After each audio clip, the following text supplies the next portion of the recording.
Yes, good morning. Hannes. Hannies. Hannies.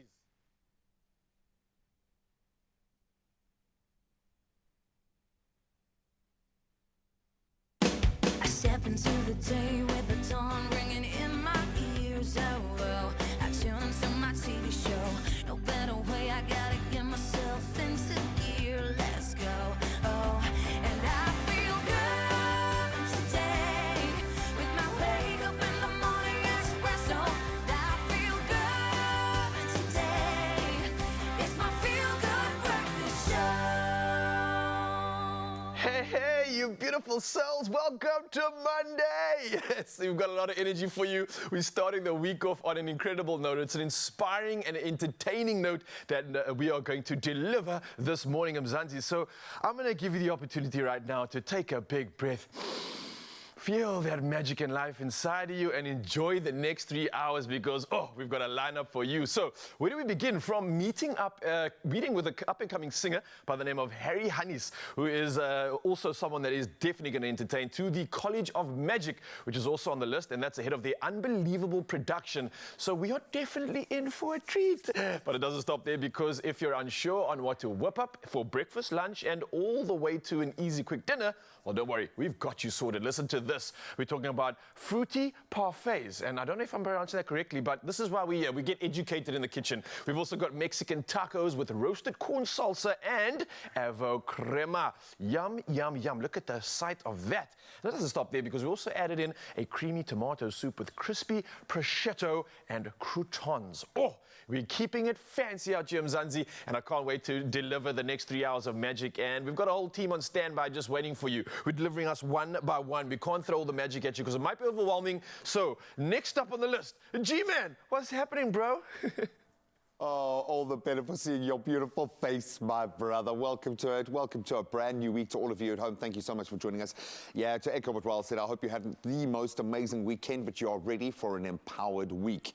And this is the plug. And we know that Mondays are all about being motivated by incredible young South Africans. So let's take it a step further and empower more. So this is what we want to put to you today. From stationery, the basics, things that most of us take for granted, to free resources. Is there one thing that you think the youth are missing in order to excel in this world? What's going to unlock that potential? Does it speak to literacy, digital skills, a sense of purpose and empowerment? What do you think it is? Obviously, I'll go the emotional route.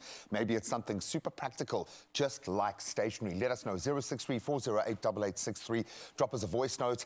Empower us this morning. Let us know what you need for young people in South Africa to fire on all cylinders. We'd love to hear from you. And of course, as always, at Expresso Show is the handle to use, #Expresso Show, so we know that you're chatting to us. And of course, we'll open the lines for the next 3 hours. But let's get a couple of those talking points in right now and recap a very busy weekend in sport and the news. Well, good morning to you. With 3 minutes after 6 o'clock, let's have a look at your first news bulletin of the morning. Well, the ANC lost its 30-year-old outright majority in the election, winning 159 seats in the 400-seat parliament. Official results showed yesterday. President Cyril Ramaphosa and leaders of most of the rival parties attended the announcement, but in a gesture that he intends to challenge the result, former President Jacob Zuma stayed away. Behind the ANC came the DA with 87 seats, followed by Zuma's newly formed Mkhonto West Sizwe, which has 58 seats.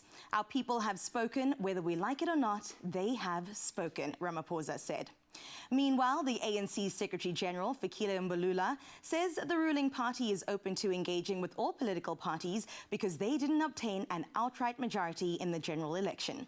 Addressing the media at the National Results Centre in Midrand, Mbalula said he'd been mandated to engage political parties. We are talking to everybody. We have been approached by political parties and the outcome is clear. Nobody has obtained an outright majority. So we will talk to everybody, Mbalula said.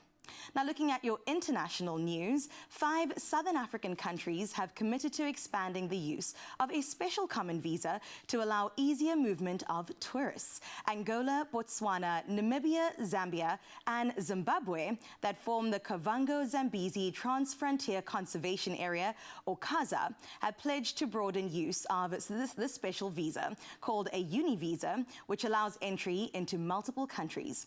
CASA member states also wish to have a ban lifted on the trade of elephants and ivory. CASA states that they hold $1 billion worth of ivory stockpiles, which they wish to trade to fund to conservation programs. Now, China says its uncrewed craft has successfully landed on the far side of the moon. The Change 6 touched down in the South Pole Aitken Basin yesterday morning. The mission aims to collect precious rock and soil from this region for the first time in history. Now, the moon's South Pole is the next frontier in lunar missions. Countries are keen to understand the region because there's a good chance it has ice. Access to water would significantly boost the chances of successfully establishing a human base on the moon for scientific research. And looking at your feel-good story for this morning, for once, the City of Gold has left the mother city in a cloud of dust. Time Out, one of the country's most reputable restaurant guides, has awarded Johannesburg the top spot as SA's food capital and second place globally. Time Out said Cape Town may steal the limelight for its international cuisine, but Joburg was a worthy rival for the title's SA food capital. Most locals recommend indulging in traditional South African specialities such as the Sowetan quarter sandwich, the bunny chow, as well as the mala mohudu. Time Out highlighted Johannesburg's diverse culinary scene featuring Ethiopian cafes in Little Addis, as well as Nigerian and West African restaurants in the south. Naples in Italy ranked as the most affordable city to eat out. Well done to you, Josie. Now looking at your sports, Graham is standing by.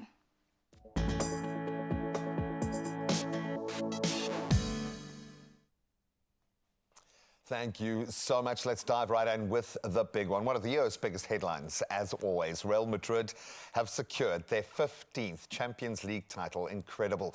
That's by defeating Borussia Dortmund 2-0 at a packed Wembley Stadium on Saturday.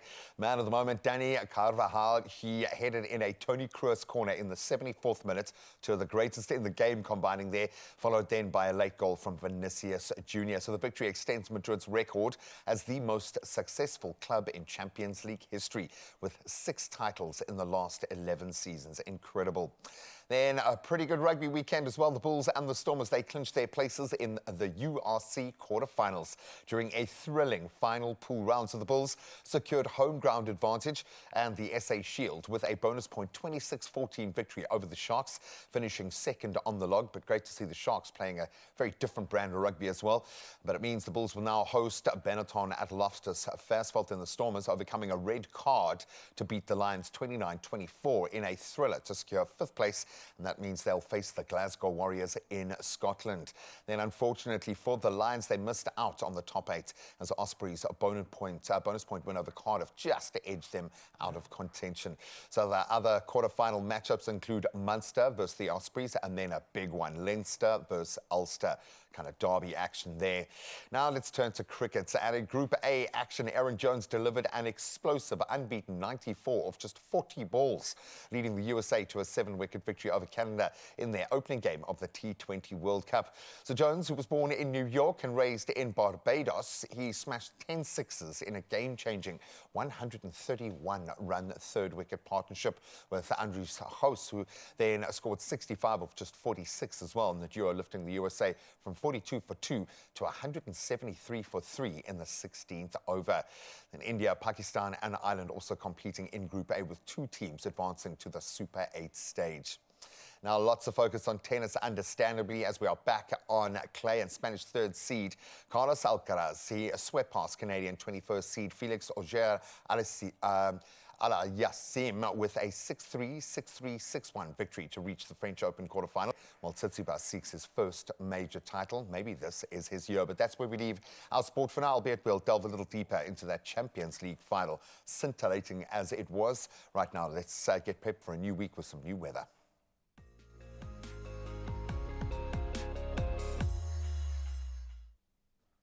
Thank you so much, G-Man. Yes, this weekend I had a good chat with Mother Nature, and let me tell you, she's keeping it cool and fiery at the same time. Listen to this. SA Weather Service has issued no less than 10 warnings for today.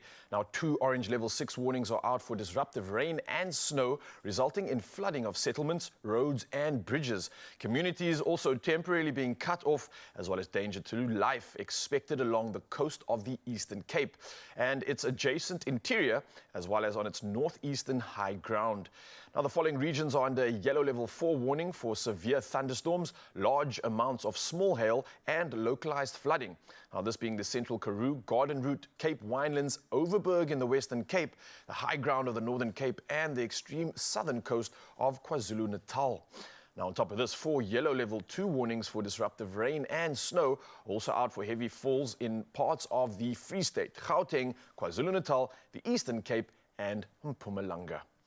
Well, definitely going to be interesting weather conditions, and I'm hoping everybody can heed this warning and stay safe. But for now, another reminder that in the next hour, we get to share that sunrise view with you, Mzansi, well, with everybody in the world, I guess, especially if you're streaming us right now. So come through. The number's 063-408-8863. Why? Because we'd love to see how you wake up wherever you are in this part of the world. For now, though, let's see if you're in South Africa and that part of the world, what temperatures you can expect for the day.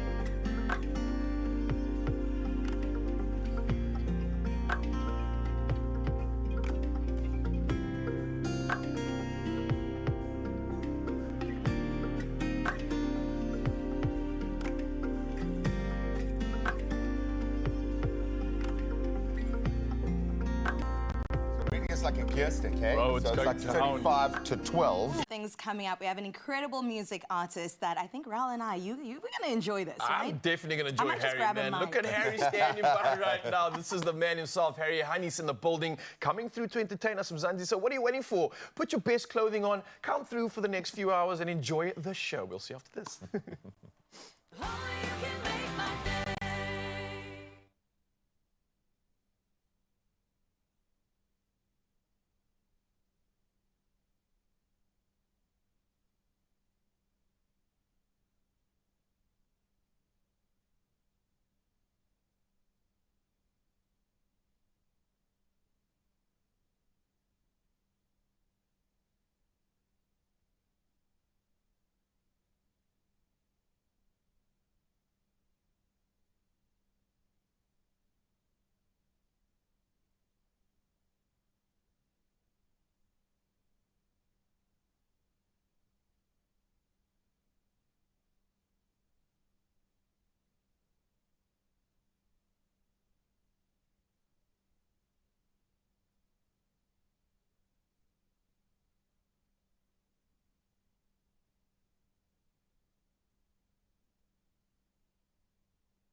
It's my feel-good breakfast show. Welcome back. You just missed a grunt. I don't know where that came from. Like, oh no, I didn't have a team in the UEFA Champions It's for the League BBV final. It really is, because there are some broken hearts and there are some celebrations still continuing, I would imagine, after an exhilarating UEFA Champions League final at Wembley Stadium, where, of course, the perennial winners, really, Real Madrid, they triumphed over Borussia Dortmund to secure their 15th Champions Cup League title. Danny Carvajal's header and Vinicius Junior's very precise strike, ensuring a 2-0 victory, cementing Madrid's legacy as the most successful club in Champions League history. My word, an honor to say the least. But here to chat to us all about the exhilarating final that took place, we have soccer journalist Kurt Buckerfield in the building. Yeah. Guys, Everything's okay. Everything's all right in the world Everything of went football. as planned. Borders restored. I mean, we could have dreamt, and I would imagine Borussia fans are gutted because this isn't going to come around again anytime soon, unless it happens next season. I don't know. I don't know. Very But unlikely. we believed, they believed. It felt like they took their fate into their own hands the way they played the majority of that match. Did you believe?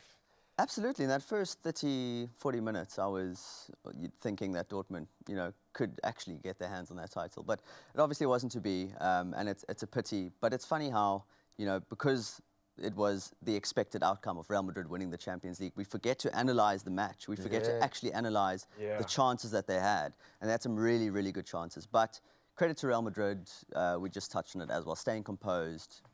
They won't panic, not with Ancelotti in charge, not with the experience and know-how in that side. And they get over the line, of course. Was that the difference in your opinion? Is that the reason for the win ultimately? I mean, I can't help as a supporter more of BVB feeling gutted in that first sort of half, seeing how much they brought it to Real Madrid, see how much they really stepped up to the occasion, which is quite a thing. I mean, going up at Wembley, right? This is where the finals taking place. This is so much prestige up against a club with so much prestige. Yes. Do you think that's just too much to take on for a club like BVB? I think, it's easy to say that now, but again, they had such good chances that if those goals had gone in, if those attempts had gone in, we would have been analysing this game completely different right now. That man, yeah. So it's unfortunate, but they looked really, really good, and they looked like they belonged in that final. And let's not forget, we talked about it on Friday, but they knocked out some big sides on the way to this final. They were the giant slayers. So I think the self-belief definitely would have been there. But when you've got players the likes of Vinicius Junior, Jude Bellingham, these guys competing and still able to play beautifully together. There is something magical about what Ancelotti has been able to achieve with these assets, let's call it that. The impact of this coach. Is he now a GOAT? I think you have to see, completely. I mean, Ancelotti he's amazing, and so many other coaches look up to him. I mean, I don't know if you saw, but Mourinho had some really nice words. Spoke about the cigar that was already in his front pocket. He's just that kind of confident. But he gives his players so much confidence because he doesn't panic. And he said after the game that at halftime he went in and just said, listen, we need to do better. We know we do, right? And he's not going to say much more than that. He's not going to raise his voice. And the players understand the message right away, and then they go out there and they deliver. And that's Ancelotti. He's a great coach. I think I read yesterday that Real Madrid, Ancelotti now has more Champions Leagues to his name as a player/coach than any other club apart from Real Madrid. So Real Madrid obviously have 15. He has 7, 2 as a player, 5 as a coach. How many of those 5 He's a were different Galactico. clubs as well? It was at 2 at Milan and then 3 at Real Madrid. At Real Madrid. Yeah, it's incredible. Yeah. But listen, it's obviously incredible to delve into the man at the helm and how he configures and creates the logistics to make these results happen. But there's still those turning points, and there's still the players that made that happen. For you, the standout players for the game, anyone really like... Old school, baby. Yeah, I mean, like, come on, Tony Chris. And he was like some of amazing, these wasn't he? legends that have so much experience being able to still step up Yeah. and void the newcomers from stealing that limelight. You know, you like the Bellinghams of our time, you like expected him to score. Yes. But the OG stepped up, bro. No, Tony Cruz was amazing. Courtois was amazing in goal. Yeah. I think he became the first player to make his first appearance in a Champions League campaign in the final. So he started that game after not playing in any of the previous 12 matches. Definite man of the match competitor. And again, like the confidence that would give the back line. But back to it, like Real Madrid, they see this as their competition. Yeah. It's like, we own this. Florentino Perez, the president, has already said that we're going for 16. He said this yesterday, less than 24 hours after they won it. So every Well, signing... if they don't believe now, then they never will. Exactly. So I suppose, yeah. So every signing that they make, when they're looking at recruitment, which players to bring in, they're thinking, can this player contribute to our success in Europe? Does he have what it takes to perform for us on the biggest stages? And that's what they'll be doing with Kylian Mbappe, who's about to join them this week. This is terrifying. There is so much pace. There is so much attacking potential. But what I loved about this is you see straight after the match, like Joselu runs not to the fans, to his little boy to get that hug. Yeah. Then you got Vinicius Jr. just getting swallowed by the crowd. You see these players in the different versions of you see Chris just taking a moment while the whole field is that side and he's just breathing it in there. There are 3 generations of amazing players represented. Really, now they've got probably the most, I'm going to use the term asset again, expensive asset in football moving across to them right now. What does this mean for Real Madrid? It just means that they just build on their success. It just becomes easier, I think, like the momentum that they've got right now. I mean, when you look at Vinicius and Rodrigo, both 23 years old. You've got Camavinga, who's 21 years old. Bellingham is 20, which is crazy. Kylian Mbappe, captain of France, 25 years old. So their succession planning has been phenomenal. So Toni Kroos comes out, and then someone like Camavinga, you know, his role becomes bigger. Tchouameni, his role becomes bigger. They've already been mentored through that first phase already been from these players. Exactly, and they've been at Real Madrid for a few years now. So it's you would just expect Real Madrid to go on and become even more successful, which is difficult to imagine, but possible. I'm just seeing the spectre of Carl like a Jedi Knight that's passed, just sitting here, just gloating, giving gloat energy. Just he's told me to say all of this. Yeah, exactly. I thought he was controlling you with a remote back there. No, take nothing away from an incredible performance. I think I love it when a team has to win a little bit ugly, can often show the best of the beautiful game, and these guys did it. To Real Madrid, congratulations. You're the champions of Europe. Well done.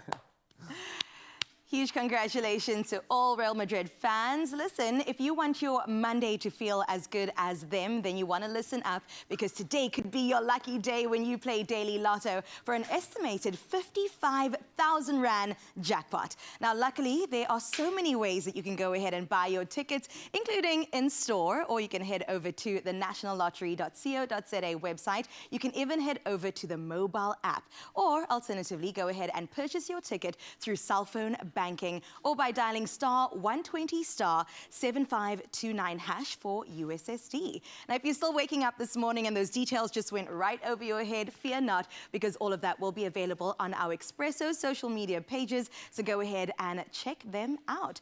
For 550,000 Rand in estimated jackpot prizes today. Stand a chance and make every day your payday. Might just be a good Monday for you. Now, coming up, we have such exciting things, so please don't go anywhere. We're going to get into a musical moment with our up-and-coming singer-songwriter, Harry Hannes. And also, if you're looking for some yogurt inspiration, we've got the thing for you. It's called a yogurt parfait. If you've never heard of it, you've come to the right place, because after the break, we show you the how-to on all things to do with a delicious breakfast. See you then.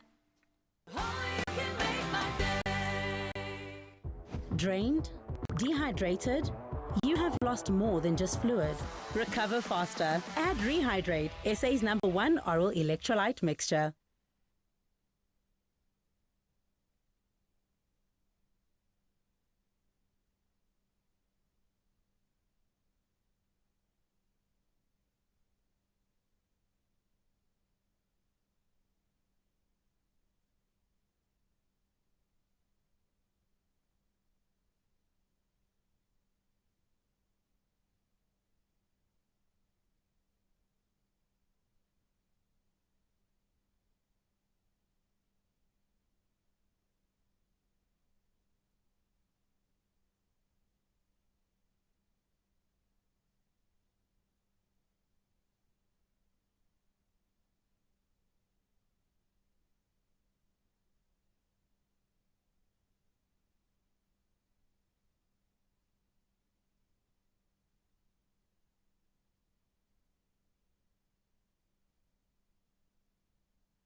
It's my feel-good breakfast show.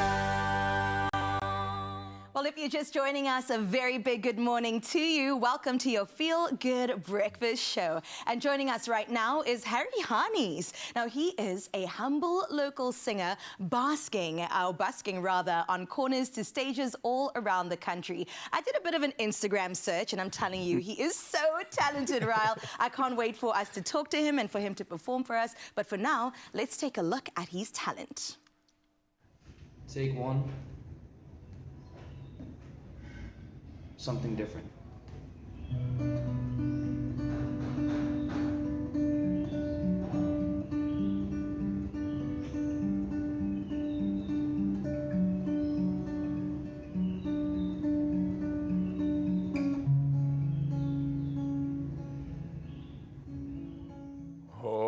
Oh, ladies and gentlemen, boys and girls, put your hands together for the one and only Harry Harnies!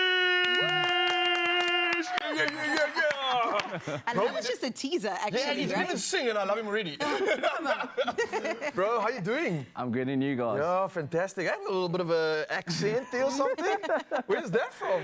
I think traveling a little bit got me a little bit aware of different places, and the accent changed a little bit upon time, and just being a part of a group of people that has grown me as an artist, I think has got me a little bit equipped. Harry's international. international. Listen, before we go to international, Harry, let's bring it all the way back, man. Yes. Where did this actually all begin? The talent, the inspiration, the reason to put your voice out there and make yourself vulnerable to the world? I think it started off back in church. I think the most important thing for me was like I always loved music, and I always loved like just interacting with people, and always been like a go-getter in the music field, but like never pursued music as the way I'm pursuing it right now. Sure. But taking it back, it was like in church, and my mom and I were sitting literally on church seats in Lighthouse Ministries in Fort Ricker Road. Oh. And I saw this guy, Larry, was playing the guitar, and I was like, Mom, I want to play this guitar just like this. And she was like, it's not gonna work, I don't know about this. And she was like,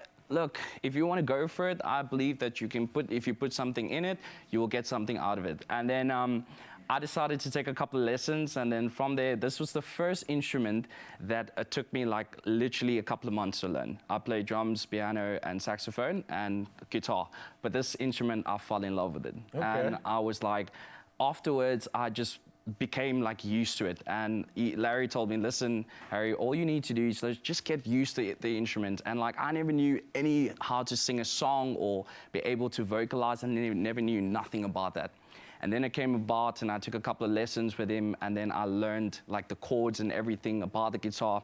And a very fun fact is, a good friend of mine, Michaela Klainsmith, was actually on the show. Yeah. She also gave me a couple of lessons along the time. And yeah, we were growing as an artist, and I would go to different shows with different bands and just go watch them, just be the background guy, not want to go on the spotlight. And they said, listen, this guy wants to do this music live. And yeah. I then came about, and I told my friends, listen, I want to play a couple of songs for you. And they were like, dude, there's something there. Okay. And when my daughter was born about 3 years ago, that is where I pursued music like on a very intimate level, because like when mom used to give like kicks, and I realized like, whoa, I'm feeling this. And just like writing different songs along this 3 years, it became like an intimate thing for me. And I think music is like just sitting with my parents and we playing the guitar, or just doing something that we're passionate about, or singing some gospel songs really touch my heart. So yeah, music is a really close thing to me, and I love it more than life. Yeah. I love that you're saying it's such an intimate thing for you, but you're actually sharing it with the world and drawing us a little bit closer. I think that is incredible. Let's talk a bit about your busking, because of course this is quite an intimidating task to undergo. You're going out there, you're putting your heart on your sleeve essentially for strangers to enjoy. What has that experience been like, and how did they receive you? Okay, so this is a very interesting story about it. So me and a good friend of mine, we went to Johannesburg, and we literally went for a different reason. And then all about this reason came about where we needed some money. And at that time being, I was saying, I want to use my guitar and see if it's going to provide for me, being blunt and honest. And I sang in front of a crowd of people, and they started liking it. And then I've been watching a lot of YouTube videos, like a lot of artists that they're doing this like for busking, and they're loving it. And the most inspired artist for me was James Arthur. And I love James Arthur because the way he started off and just busking on corners, just like Ed Sheeran, but the most important thing, he was telling a story. And then I started in Johannesburg, and then I took a little bit trip where my parents didn't know about it. I went to the UK, and we literally did a busking journey for about 3 to 4 months. Oh, wow. And that is where I learned all about the music life and how artists actually make a living doing this stuff. When I came back to SA, surprisingly, I decided to do this for a living. I started off at the first place with Durbanville Village. That is where Expresso found me. And I've been playing there for about plus or minus 5 to 6 months now.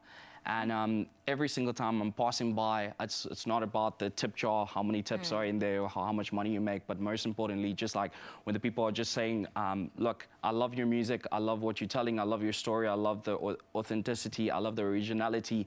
That for me as an artist, if I could take just something, it really doesn't matter if there's no one putting anything. For me, it's just like, if I can just get my music out there and just be sitting in a studio and writing songs, for me, that's the most important thing, to touch other people's hearts. So, man, that's me in a nutshell. I can just feel the passion coming out of you right now, and I'm so grateful that you found that passion. Yeah. And it's quite tricky because you can get caught up in trying to just pursue this as a career for money, but I'm glad that that plan deviated and it became one of passion, and I'm grateful you're sharing it with Mzansi, and I can't wait to do exactly that. So you can get excited, Mzansi. We can definitely stand by, because this beautiful soul is going to share that voice that we've been dying to hear in just a bit. All the busking, all the experience, and all that grooming you had from so many years ago. It's all made for this moment right here. So we'll see him in just a bit. But for now, though, let's fill those bellies and get our appetite and go in.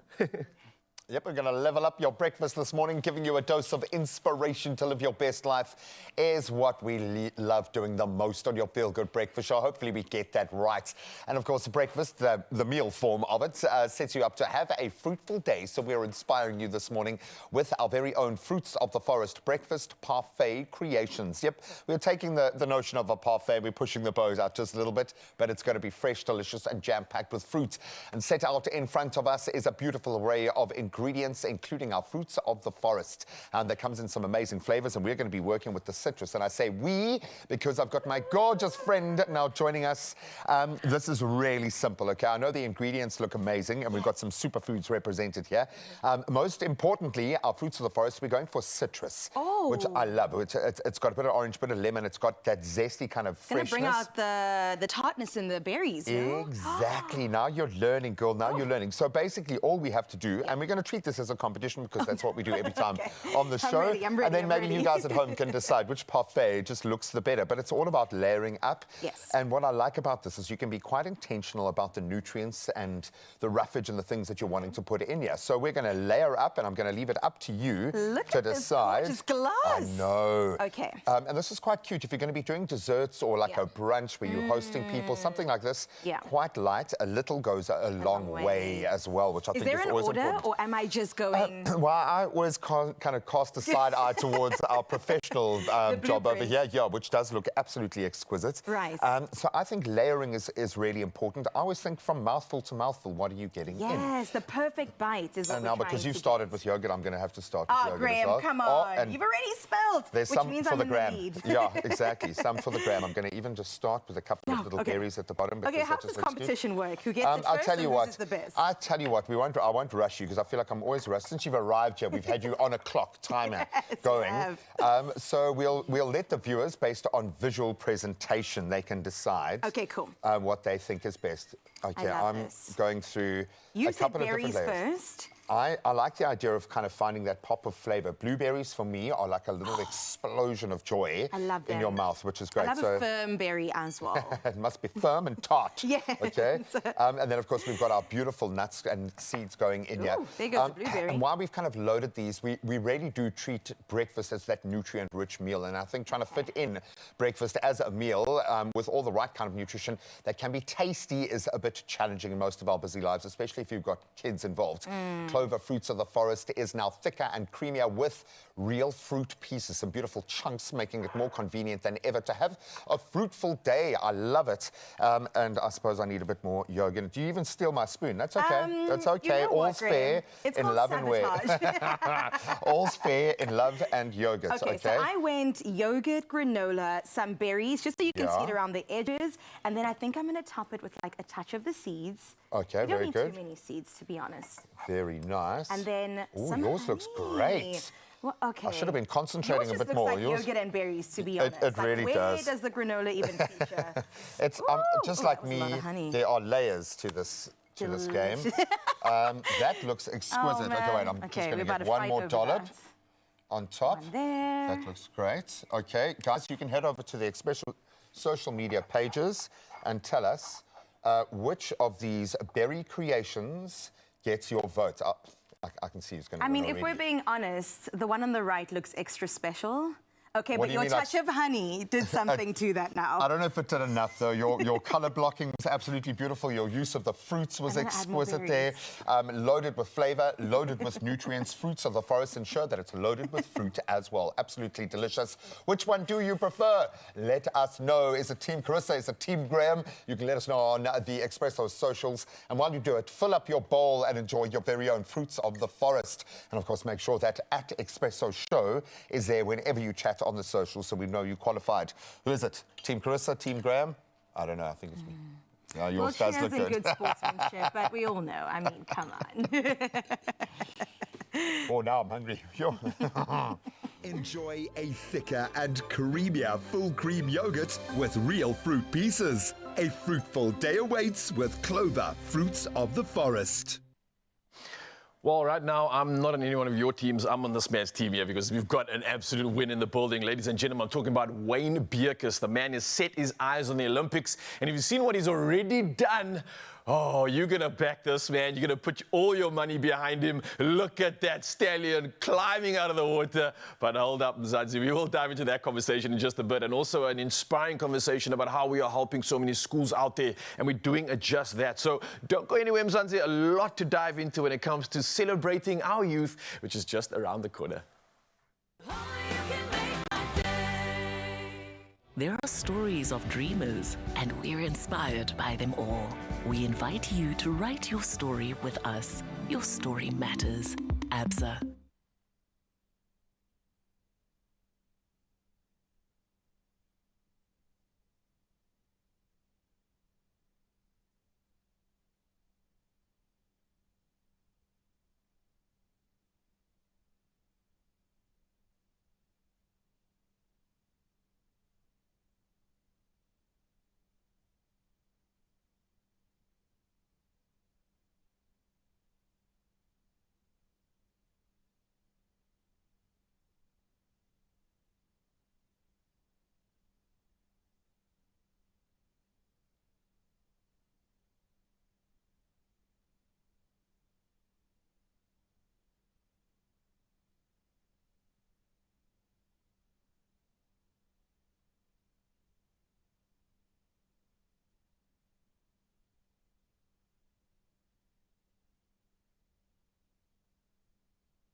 It's my feel good breakfast Oh, yes, Mzansi, welcome back. This is your Feel Good Breakfast Show, celebrating a lot about youth, asking you the question, how do we bring the most out of them? And maybe when we have this conversation, we'll find out exactly how. Because this morning we have the privilege of chatting with an exceptional swimmer. He goes by the name of Wade Bierkus. Remember this name, Mzansi. Now, just at the age of 17 years old, Wade has already qualified for the 2024 Gold Coast Life-Saving Championships and the Junior World's Open Water in Alghero, Italy. Now, with his sights set on competing in the 2028 Olympic Games in Los Angeles, he's definitely making a splash in the world of aquatics, and his trajectory is definitely on the right path. Ladies and gentlemen, put your hands together for the future! Bro, how you doing? Good, good. Will you two ever be able to compete against one another? Can you, Sure. can you just keep going and can you just keep going? Can we just keep this going? I think I will officially now hand the pattern over. I'm not even going to try. Oh, buddy, I was going to make the mistake of going through a list of accolades that you've achieved. But And we don't honestly, have we wouldn't have hours. time to ask you a question. This is just crazy, dude. Because it feels like you've become hyper-specialized in about 10 different things, okay? What is this? Are you a swimmer? Are you a lifesaver? Are you just someone who needs to push your body? Put it into perspective. At 17, to have achieved all of this, what do you enjoy the most when you're out there, dude? Well, to be honest, I think I enjoy the most is actually open water swimming because it kind of also compensates with my life saving because Yeah, it's for similar sure. type of swimming. And the pool swimming is just like a kind of benefit to make me stronger in all that sense of things. So it's kind of like the base of all my swimming that I do. And it just helps me a lot in getting and growing into the sport and all the disciplines I do. Which you are. And I think you definitely are cracking the nail on the head there, man. Like, you are becoming an open water specialist. And I look at some of the likes of some of our past. Chad Ho's example. Yes. Perfect example of a lifeguard who did open water swimming and mastered that space. And you're pretty much on the trajectory towards what I think is that next step. Okay, you mastered life-saving, Yeah. you've got open water swimming. Now we're talking about Olympics. This is Yeah. a big, big goal, man. You're taking on a Yes. big endeavor here, but it seems like you're already on the right path. What do you feel could potentially even get in the way, if anything? Well, I think my biggest challenge that I may actually face is going through a mental state to try to stay positive when I know I may have a bad training session or this is a bad race. It's just so important, as all athletes know, is to stay in a positive mental space and to always keep positive no matter what happens. And this coming from a kid who's writing business science in about 45 minutes, I think. You always seem to be smiling, so I would imagine you've got quite a well-practiced mechanism for getting your head right. Yes. What do you do? What do you say to yourself? Do you hear your mom or your dad's, your opa's voice?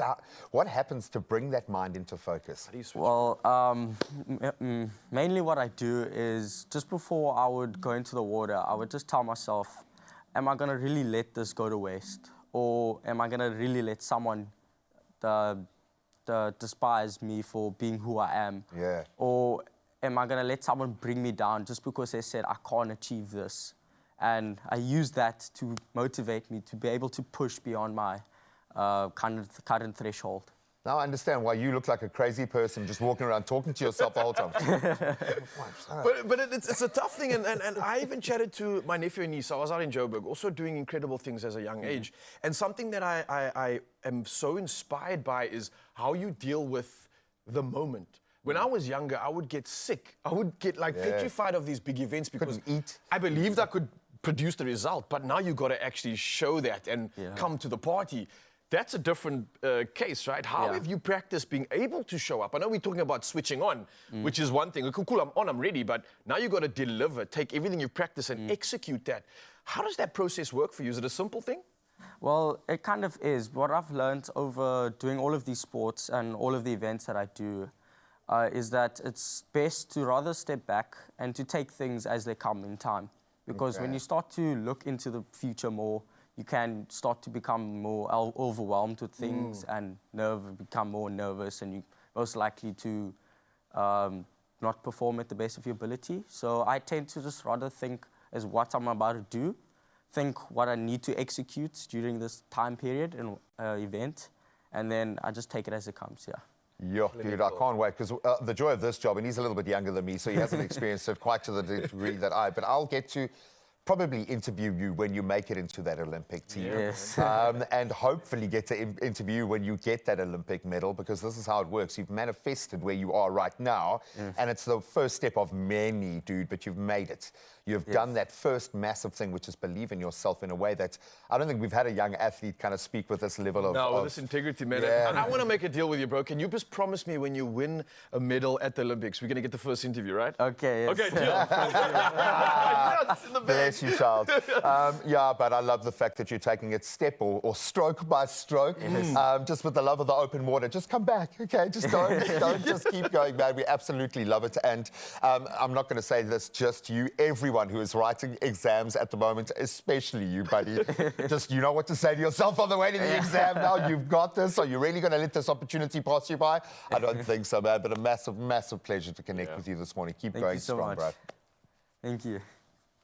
Well, Wade, we can't wait to have you back to celebrate that Olympic medal with you. What a bright, shining star. But of course, looking at the rest of South Africa, we know that we continue to face an education crisis this youth month and beyond, with 41% of students dropping out of school before matriculating. And the most cited reason for school dropout rates? It's the lack of resources. But I've got some good news, because BIC's commitment is to donate 1 million pens and pencils to schools. Well, Harmony saw the positive impact this had on students firsthand at Altman Technical High School. Come along, let's take a look.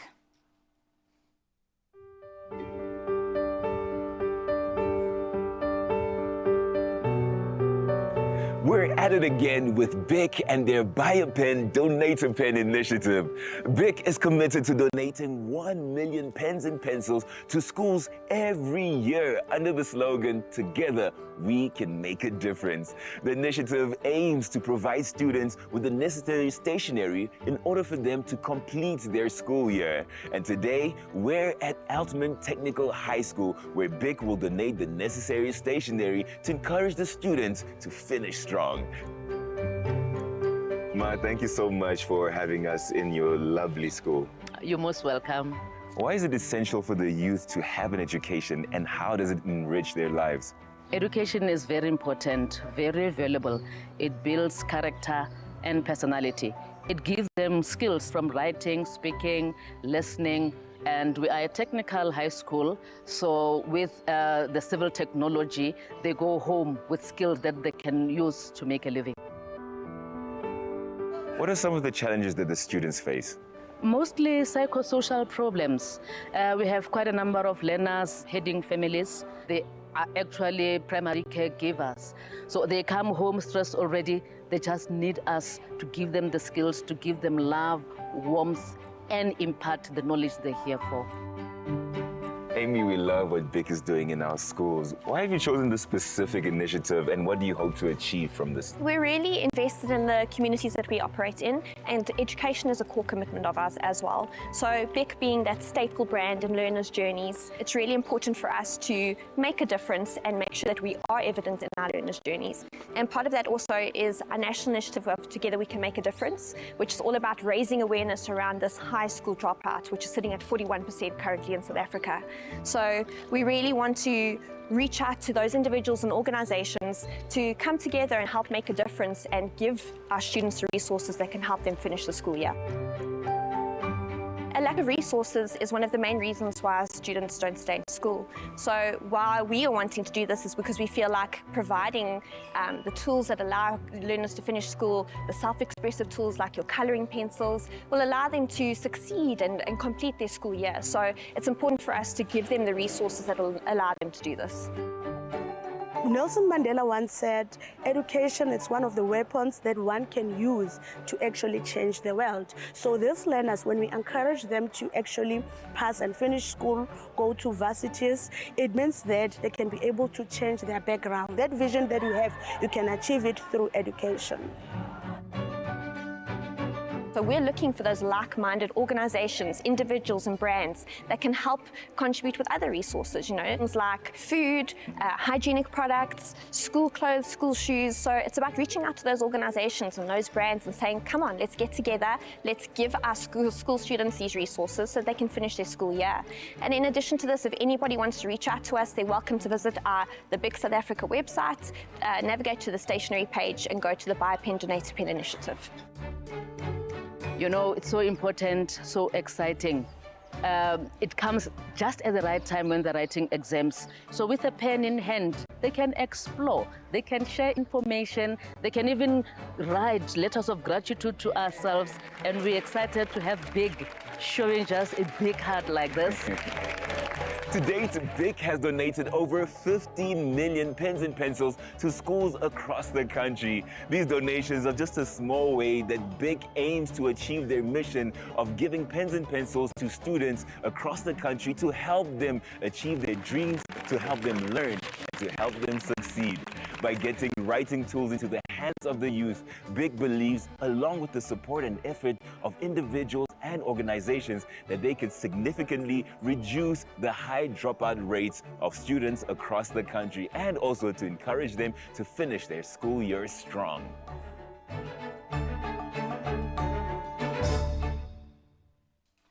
You know what? Moments like these are actually perfect for this weather. It's cold and these things honestly warm your heart. I'm telling you, clearly, right? Harmony and the rest of the team out there have done such an incredible job. I mean, getting the basics right so that these learners could focus on the bigger things. Exactly right? that. And the fact that power in hand means when you have a pen in hand, literally the possibilities are endless. So again, I want to say congratulations, firstly, and also a good amount of energy going to all the matrics and everybody writing exams at the moment. Wishing you nothing but the best of luck. Let's go.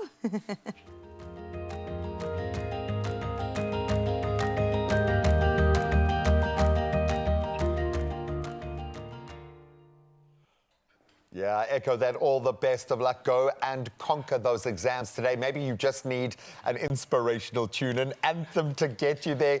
The guitar sounding amazing. The tone of the voice is just incredible. And there is so much energy standing beside me. It is going to blow you away. Henry Harris is going to be performing just for us. So stick around for that. And then more unbelievable feats as the College of Magic are back ahead of an unbelievable production. We'll see you now.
beauties, inspired already. So we have ticked that box in a major way. Mondays are all about that motivation and about focusing on young South Africans doing amazing things. Yeah, that really is the theme of the day right now. And we have a young South African who's definitely doing that right now. He's been standing by, and let me tell you, absolutely exhilarating sounds coming from his voice. We were teased a little bit earlier having a conversation, but now the final moment has arrived, and I cannot wait for this. So, Mzansi, make sure you're comfortable, make sure that you're ready for this, because we have discovered some absolute incredible talent just for you.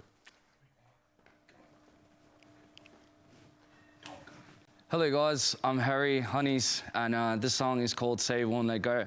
Hope you guys enjoy it. This song has touched me, and I hope it can touch many people's hearts. This is the first song that I've ever learned to play, and I just felt like it would resonate with who I am as an artist and what I do. Hope you guys enjoy it. Thank you very much.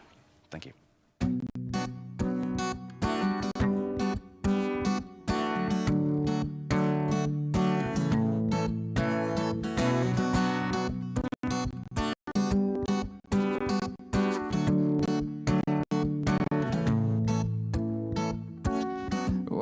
You in the dark, you left me off. You made me feel as though I wasn't off.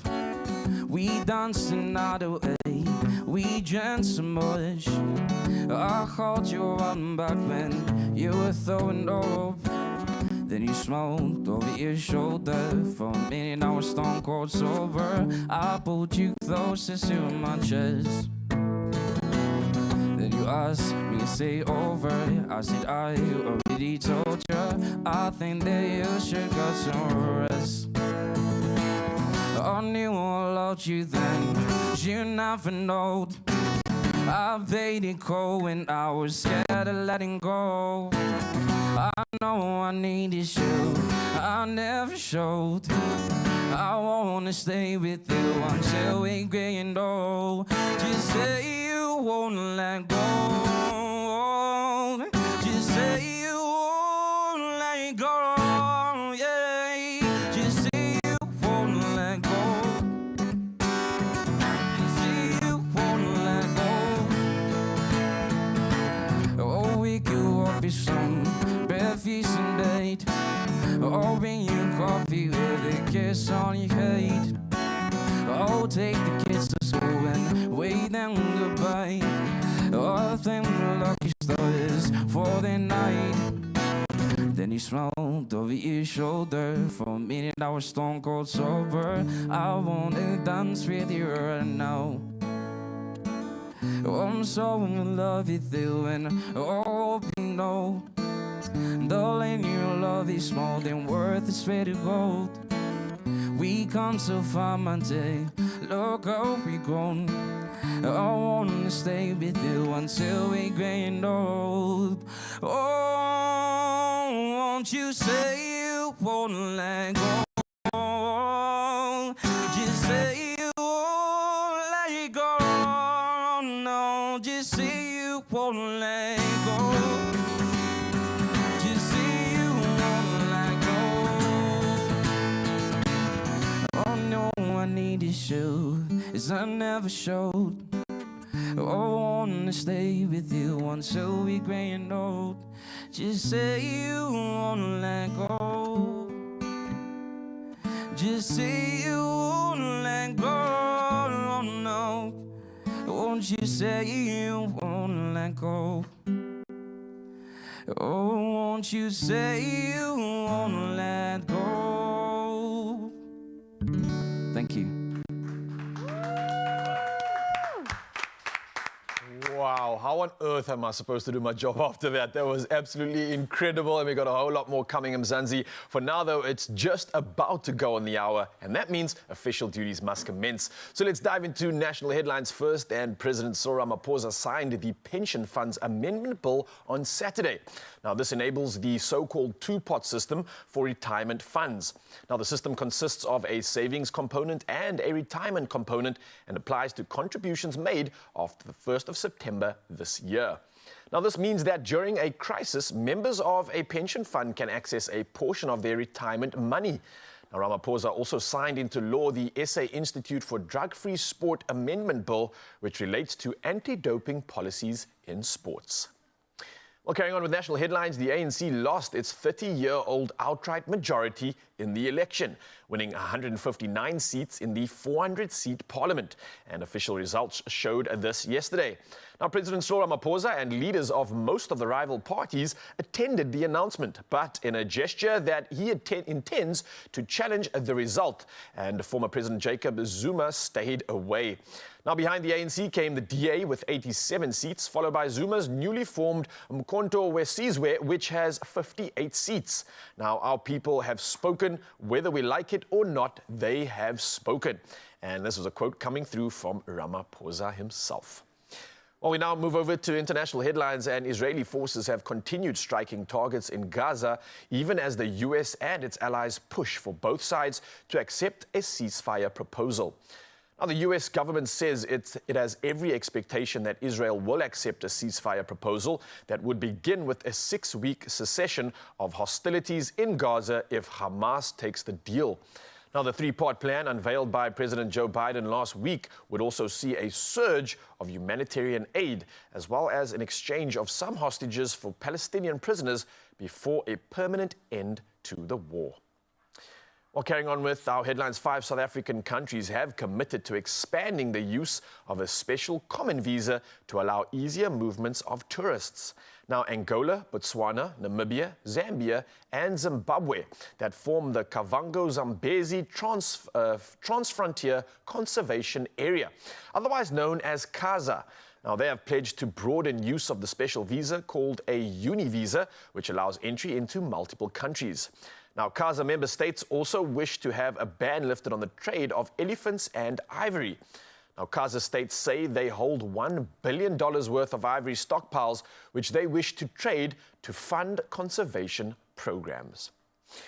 Well, lastly, in our headlines from the entertainment front, rumor has it that there's trouble in paradise amongst one of entertainment's most glittering couples. We are talking about Jennifer Lopez, which has cancelled her summer tour to focus on her family amid rumors of a split with hubby Ben Affleck. Now, in a heartfelt message to fans, she expressed her devastation and promised to make it up to them in the future. Now, the decision, influenced by flagging ticket sales, comes as reports suggest the couple is facing difficulties and living separately in Los Angeles. Now, in a newsletter on the J-Lo, she revealed the tour was off, expressing heartbreak and emphasizing the necessity of her decision. Now, tour promoter Live Nation stated Lopez is taking time off to be with her children, family, and close friends. Well, we're definitely all with her as she grieves and goes through this period. But for now, though, a lot of fans might be grieving the results of sport this weekend. Let's see how we can possibly entertain you with this sporting headlines. Here's the G-Man.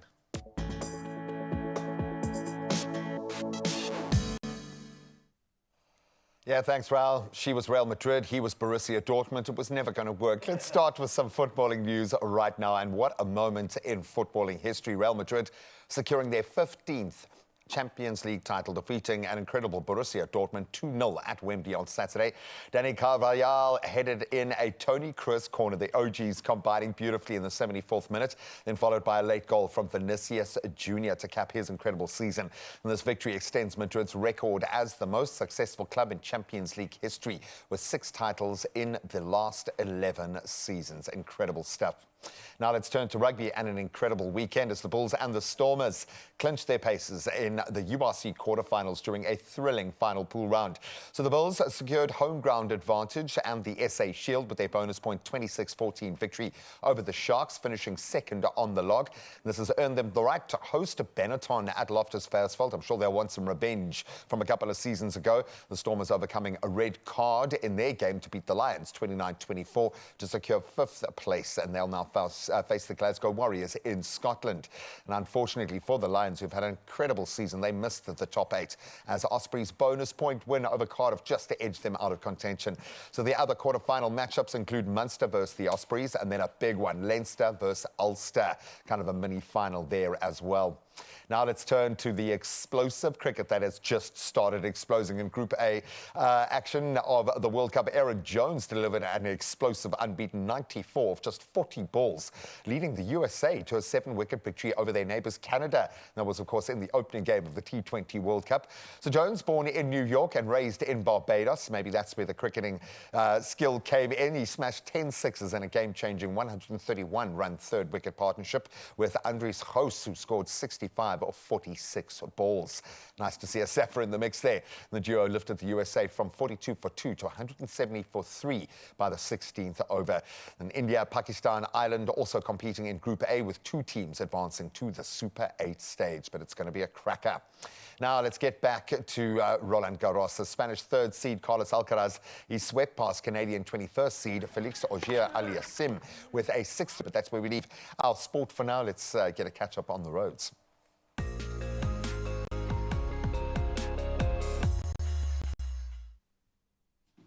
Well, thank you, G-Man. Let's have a look at your roads, and we get started out in Germiston in Johannesburg. Now, there's a stationary truck on the N12 eastbound at Giluli Interchange, and the left lane is affected. So please do go ahead and drive carefully there. And staying in Johannesburg, traffic lights are out, causing delays between Winnie Mandela Drive as well as Leslie Avenue and Malibongwe Drive, as well as Press Fouché. So, of course, stay alert and stay alive. Now, with rain expected for most parts of the country, please exercise caution while driving and maintain a safe following distance.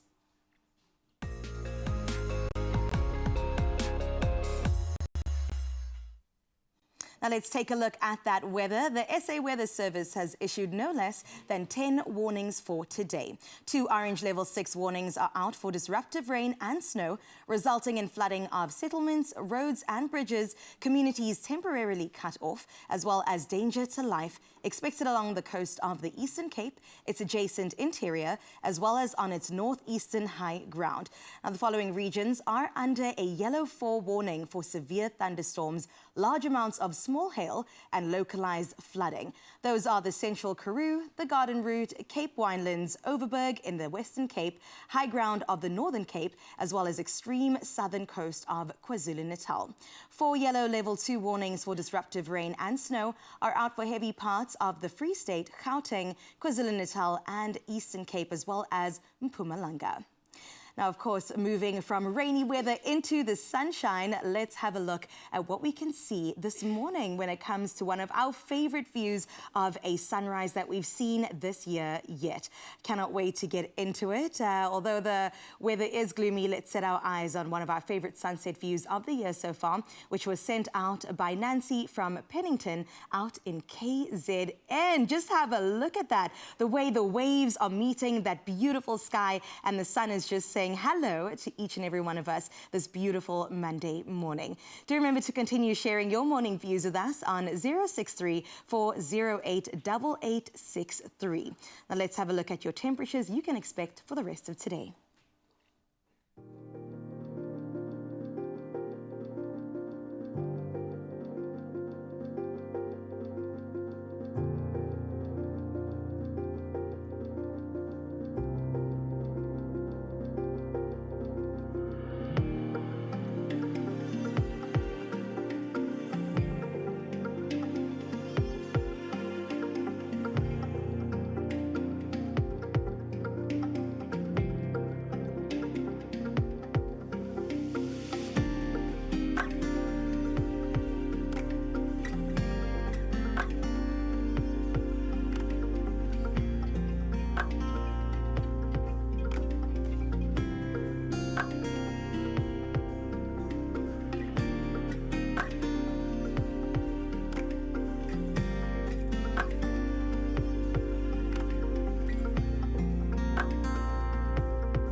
I'll be honest with you, these temperatures are really crazy and there's a lot going on right now. So we need to settle, and I'm going to settle the belly first, of course, and I'm going to settle your anticipation right here on your Feel Good Breakfast Show, because there's a lot just to look forward to. And you know I'm all about the magic, right? And that's what we're going to bring to you right now on your Feel Good Breakfast Show ahead of the College of Magic's incredible production. They're calling it Unbelievable. It's a production that I think we're all going to love. And if you don't like magic, then you're not human. There's definitely something wrong with you.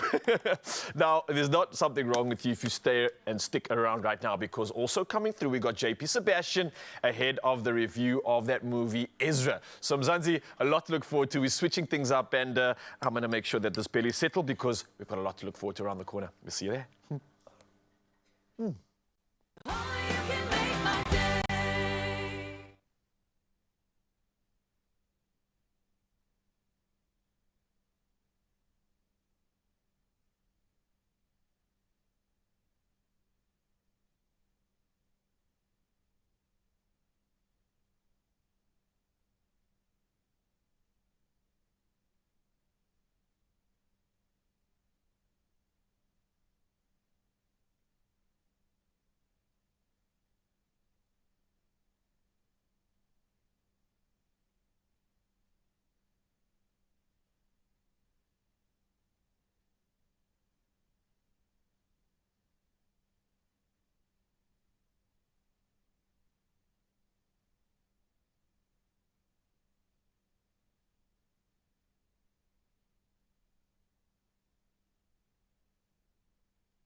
It's my feel-good breakfast show.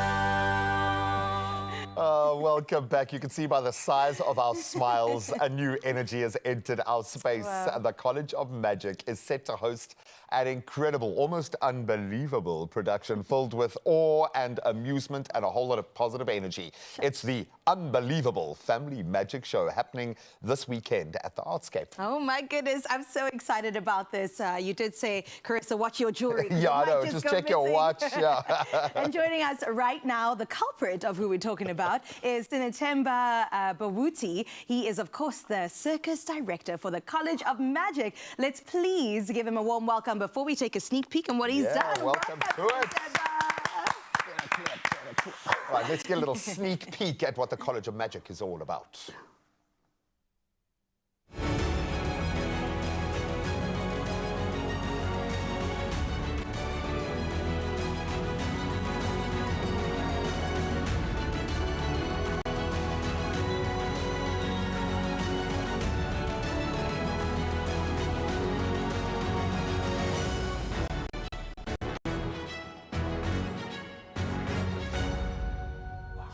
Oh, let's give the man another round of applause. Sinatemba, that's just so good to see you again, my brother. I love you, guy. I've got to ask, though, because now you're the director, you're the big boss. Does that make you the best magician or the biggest clown? No, man, I'm not a big boss, man. I'm a team player, man, like, you know. So there are a lot of people who are working in the show. So it happened that I'm one of those people as well, like, you know, who are helping in the show. Yeah, I'm not a big boss. No.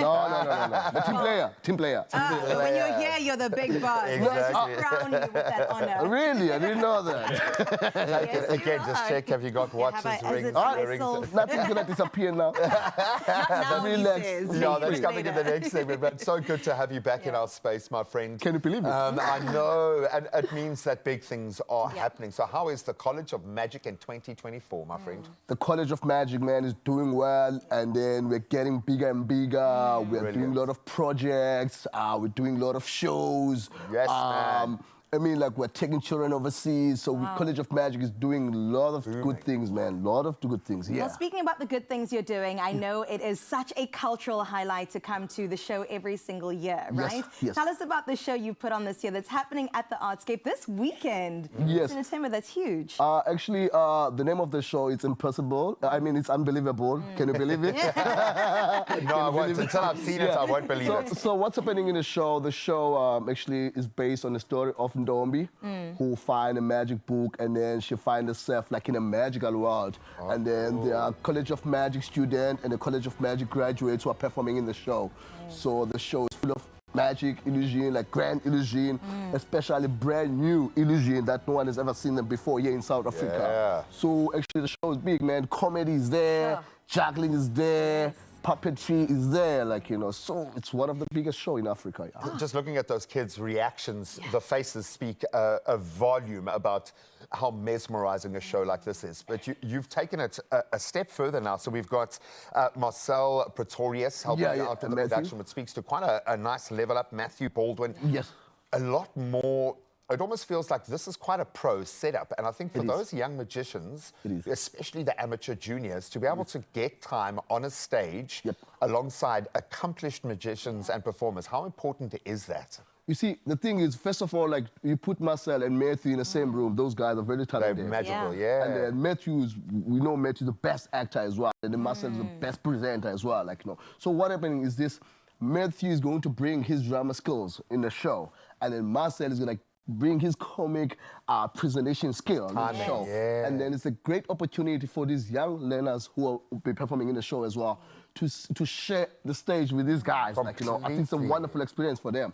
So, and I'm sure everybody's happy because Marcel as well is one of the people that we look up to as well, like, you know, because we do the same job, like, you know. So really, like, you know, I think this time around, like, you know, we've taken the show really, really further, like, you know, to have those guys in the show.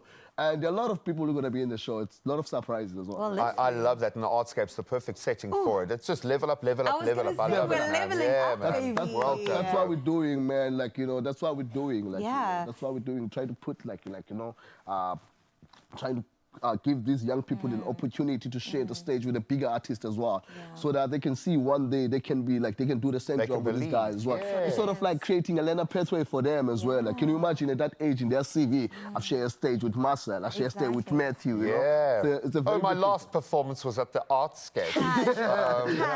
I performed with Matthew, I performed with Marcel, and those people are very good people, like, you know, and great mentors. They're going to teach these young guys like a lot of skills on that backstage, Absolutely, which is going to set them up for such an incredible future ahead of them.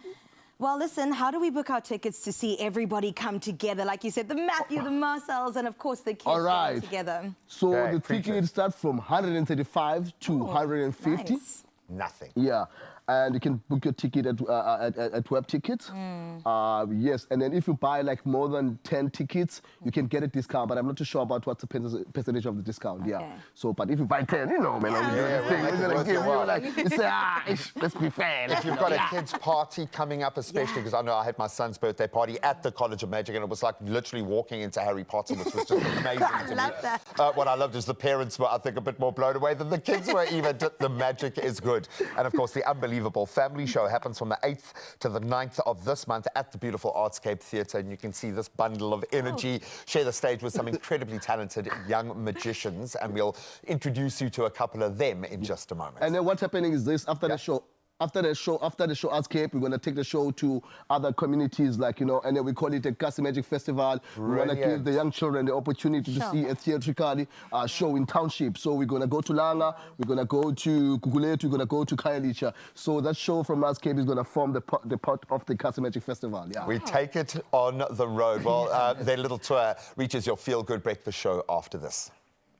Yeah, that truly is magic, and I can't wait for you to see exactly what this college can do. For now, though, it's time for another episode of Handy Heroes. And today we are unveiling DIY hacks and painting advice from the experts at Buco Honeydew. Now, this is in Johannesburg. So, Zanzi, let's take a look.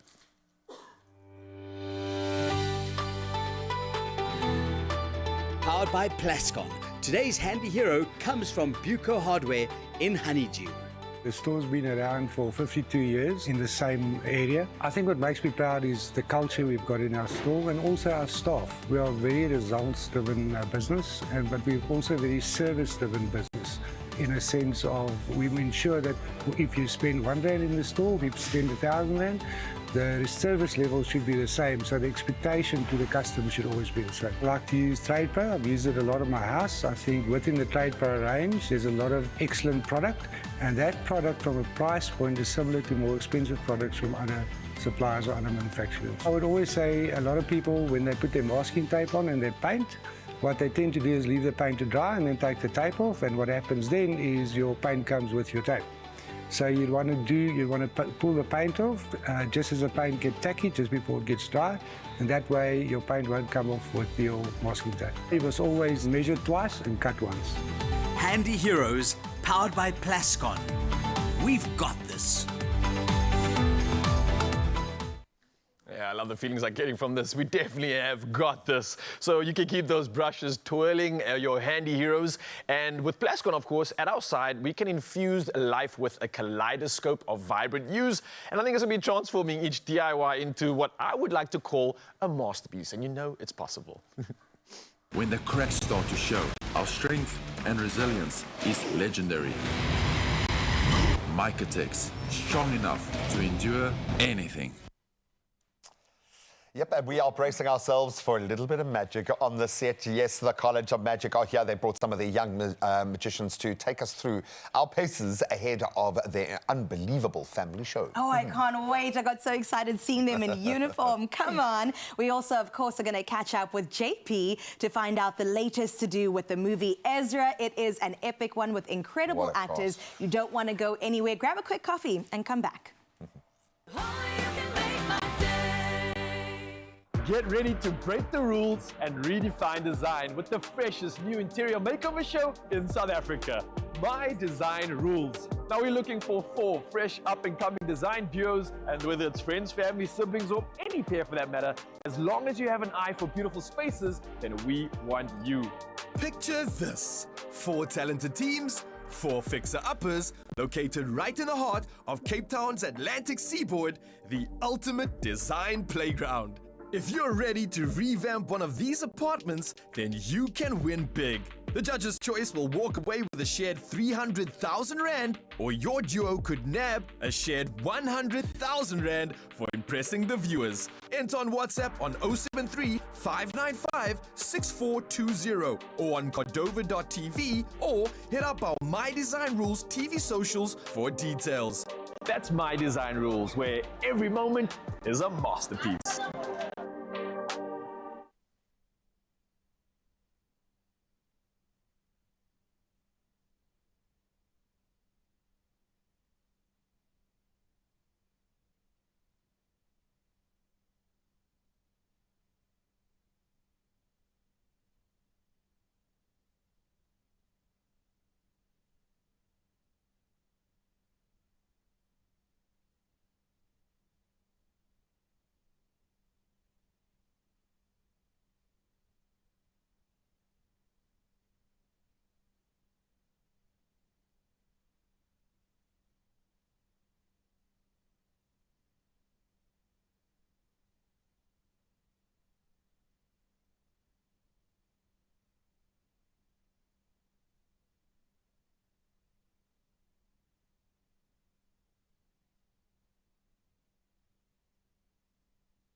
It's my feel-good breakfast show. Well, a very big good morning to you. If you just joined us, you've come at the perfect time because we still have so much more to go ahead and show you. Yeah. Now, of course, we have to get into that good morning post for today. And we've asked you the question, from stationery to free resources, if there's just one thing the youth are missing in order to excel in the world, what do you think that is? Yeah, we asked you to come through with WhatsApps, voice notes, etc. You know the number 063408863, and boy, Mzansi, have you done that exactly. We've got a voice note, well, a couple. Let's play the first one. This is from CP War, I believe. Let's listen. Hello, Expresso fam. Hi. What I would like to say, the youth is missing patience also, because a lot of young people want to succeed overnight. They don't want to work hard. They just want to see it happening overnight. So a lot of youth lack patience, because they are impatient. They just want to succeed overnight. And the youth lacks a lot of motivation and good role models. Wow. I love that, yeah. You're coming with truce. And you're pretty much a polarity of that when it comes to overnight success. You know how much work needs to go into making this happen. And 9 I think years, that's y'all, it's all I'm saying. It takes a while. And that's, I think, what Mzansi is missing. This day and age we live in, it's all about instant. But listen, we've got voice notes and we've got comments. So let's read up on Mzansi. And Shireen Abraham says, good morning, my Expresso family. Happy Monday. Happy Monday. Yeah, they need a safe environment where they can have quality education to reach their full potential. Have a super day, team. Lots of love. That's Nice. true. Another one from Ntuli saying, good morning, team. Well, the youth, they need skills and funds for immaculate education. I'm seeing a theme going on here. Definitely am. Education definitely being on top of the list, right? I think Mzansi is definitely paying attention to what is necessary, what's needed, and hopefully we can provide this and provide some inspiration to action this and make it happen. And speaking of actions, let's action some magic right now. Yes, indeed. I'm nervous and I'm not even performing a trick. We've got Sinatamba here, who, of course, is the circus director at the incredible College of Magic. And they've got the unbelievable family show happening at the Artscape on the 8th and 9th of this month. And it is going to be an unbelievable, yes, and unforgettable show. So we brought some of the youngsters through to give us just a little taste. Set the scene for us. Okay, so we have Onela, and then we have Esona, and then we have Vuyo, and then we have Elona, and then we have Sinalo, we have Tina at the back, we have Nitemba, and we have Sinotando. So these guys, they're going to show you the piece, we call this piece a zigzag cube. So it's an illusion. So don't go away, just watch. You'll see what's going to happen. Now I'm really nervous. Let's give them the floor. Break a leg. Let's give them a clap, guys. Come on.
Oh my word. I was literally looking behind couches and under my cameraman's feet at the College of Magic, ladies and gentlemen. Give them a round of applause. If that is just one of the crazy illusions that we will see in their unbelievable family show at the Artscape on the 8th and 9th of this month, you know we are in for a treat. Go to Web Tickets to get your tickets, I think, starting from just 135 Rand. It's nothing to see young stars blossoming like this. Absolutely brilliant. Take a bow. Wow, Absolutely worth it. Wow. I have so many questions right now. We were in studio, like G says, and I still can't figure out how on earth they did that. I'm going to go find out for you. Do you think she, like, wrapped herself around? I don't know. It's impossible. It's absolutely impossible. Well, after the break, we're going to take you to the big screens. Ezra has a cast second to none, and JP Sebastian's going to break down this latest cinematic release. Yeah, then we're going to break down the ingredients for a brilliant recipe. We're talking about tacos. Yes, come through. You can hear it's already cooking out here. So, Zanzi, get ready for some good stuff. We'll see you soon. There are stories of creators, and we're inspired by them all. We invite you to write your story with us. Your story matters. ABSA.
It's my feel-good breakfast show.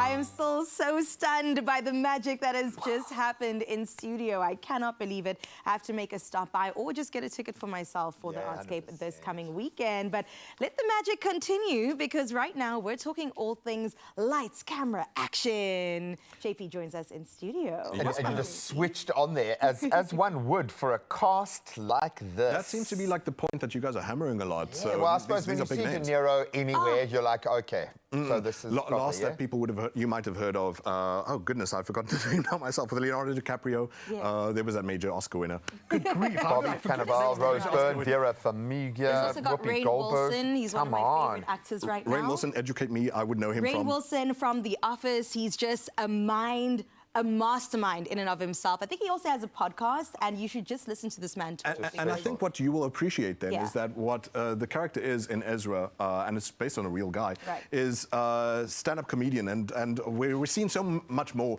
like stand-up comedians, comedy comedians or whatever, like Rainn Wilson, get to the heart of things. It's like, you can show hurt too. Like, stand-up I comedians are think not that's happy the people. prerequisite, dude, for being a good comedian, is you've got to be a little broken at life. I think. Gone through a bit of trauma, you know what Yeah. I'm saying, to make the content good.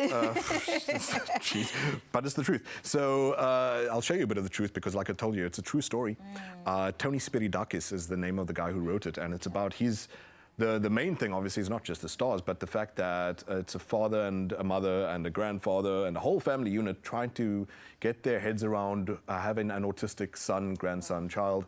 Let's have a look. Here's Tony Spiridakis for Ezra, which has been out this weekend already. The inception was having to deal with my own child.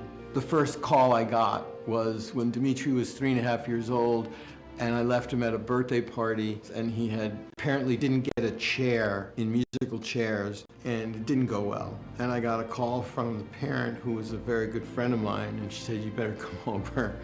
That was the first time that I was introduced to the thought of having my son evaluated.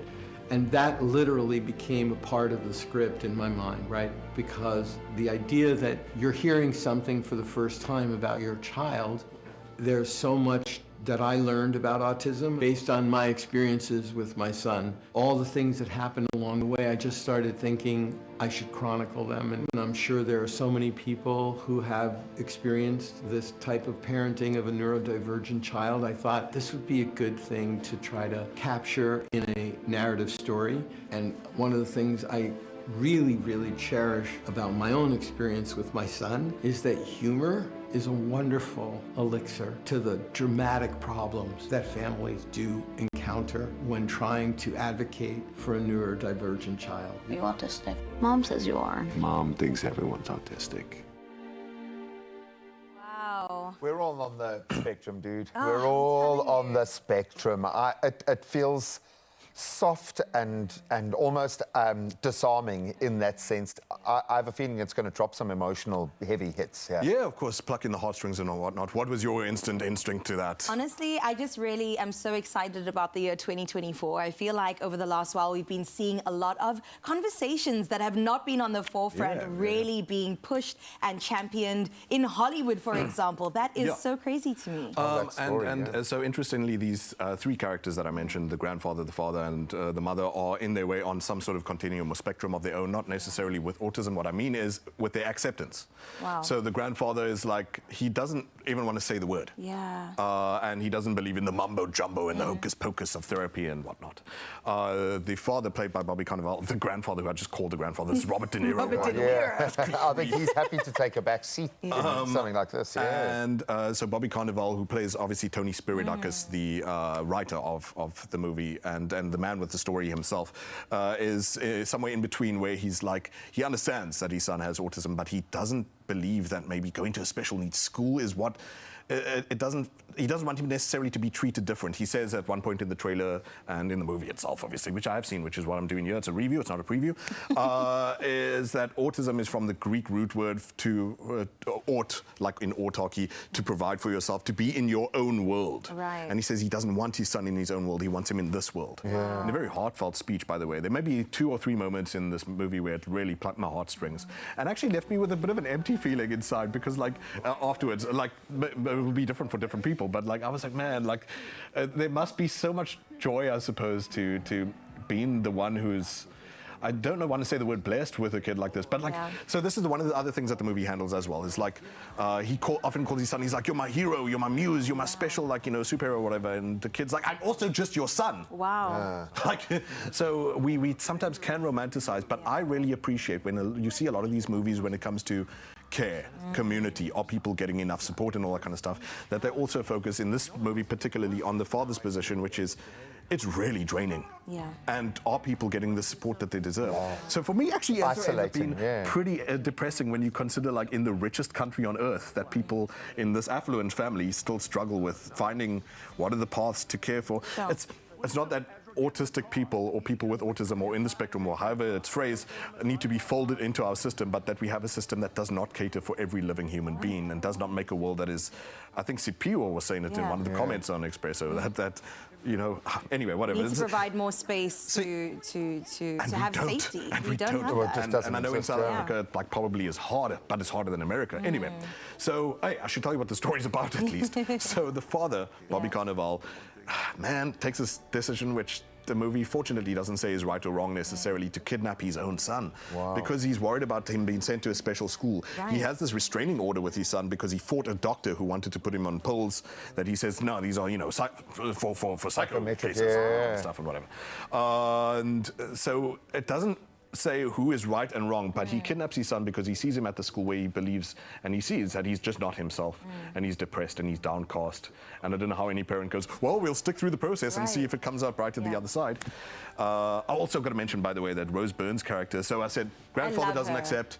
Bobby Carnival, who's on the fence, is like, there has to be another way. Do the work, do the challenging stuff, rather than just sending him away, medicating him, etc., etc. Who does the medication help, the child or the parent? Parent manner. And who deserves that, and humans do deserve help. But so it doesn't demonize medication, and it doesn't demonize therapy as well, but it does say, look, this is a really hard walk, and the mother is on that side of knowing all the terminology. She has all the methods, all the therapeutics and all that kind of stuff, and no person is whether right or wrong or anything like that. So you can see it was very thought-provoking for me. And I would presume that it would be for a lot of you guys too. Well, on that note, who do you think this movie is for? Who would you recommend go and watch it? Is it just for people who has family members that are on the spectrum? Is it for the everyday person? I think a good, strong point of this movie is that I think about stuff like, I don't know if you remember, also with Robert De Niro, Silver Linings Playbook, which was also marvelous and also dealt with mental differences of people. And I'm not shying away from words like mental illness, but what that movie functioned very well as is almost like a manual, a step-by-step process. It's like, oh, that's what it's going to look like. This is how I identify it and see it. But what's beautiful about this is it's also just a personal story. It feels so intimate. Still stands up as a just whether you want to go see it for that reason or whether you want to just take a loved one to be like, let's get in our fields. But I feel like you want to get in the popcorns. Yeah, man, I'm interested to know if anything would have brought us us down. down. And ticks all the boxes for JP, I think, as one of those touchy-feely type things, as well as being a great representation of something that we need to have a more serious conversation about. So 7 out of 10 is what Ezra is for me. You're going to get used to, by the way, it's very low scores from JP. I think he's a tough critic, Graham. I know. No, look, a 7 is like an 11 in most people's books. So I'm going to give it absolute success. Probably 7.5. No, I've given maybe 5 10s in yeah, no, look, you live in the Dune era, so we've definitely seen a few of those. Absolutely beautiful story. It looks like it, at least. And I think the cast is just unmatched. What an ensemble. Go and judge for yourself. Ezra is out now.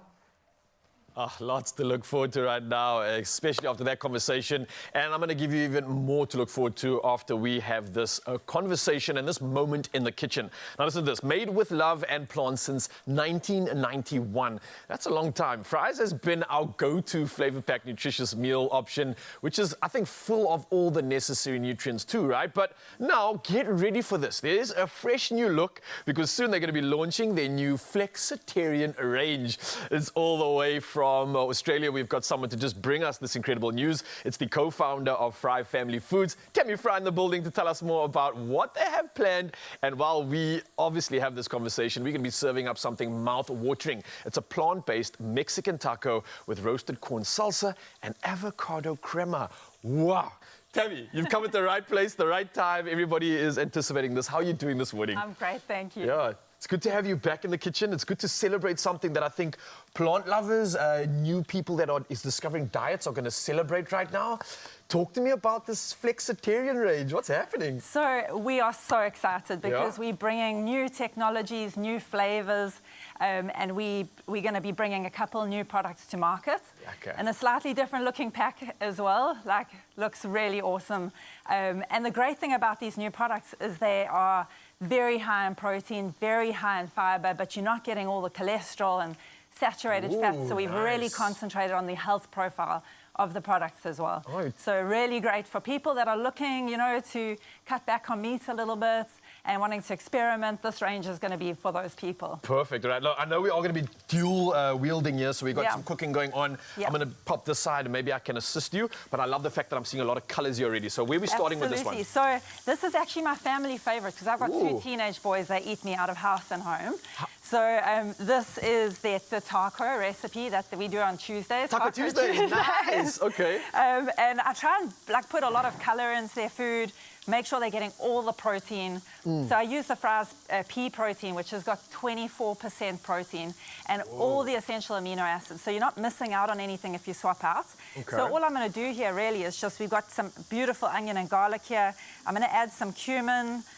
These are just our Mexican flavors, ground cumin. And can I just confirm that when you mentioned the protein, were you talking about 24 grams of protein per serving? Is that per 100 grams? That's per 100 grams. Oh, wow. So that's like close to like chicken breasts and cans of It's right up tuna there, and like... maybe even more than beef protein. So Okay, right nice. up there. Look, I know that it's not something to always harp on, but a lot of us are looking at getting our macro balance correct. So good fats, good protein especially. For and it's hard to get a lot of protein in, let's say, the vegan and the plant world more specifically. And we often lack that sort of creativity to find ways to make it taste good at the same time. Absolutely. So are your boys loving this then? Because teenage kids eat a load and a load and a load. It's like there's this endless pit in this tummy.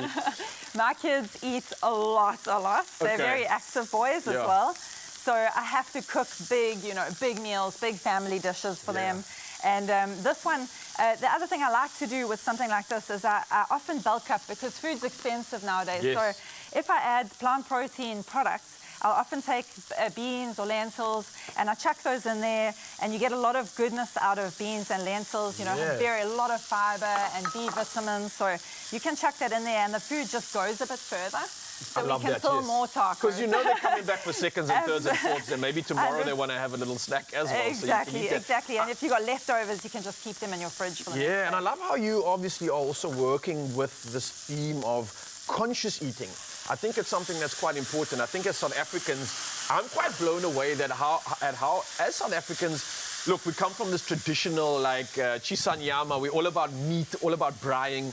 So to see how we are adopting this conscious way of eating and accepting it seems like the sort of terrain is changing a bit. Oh, absolutely. In South Africa, we actually see that 29% of people are identifying themselves as flexitarians. Oh, wow, so that means that South Africans are already doing this. They're living this way already. They're starting to really investigate what type of food that they want.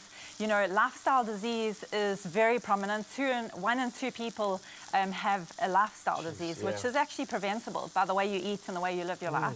And so I think people are really investigating. They're starting to change a little bit.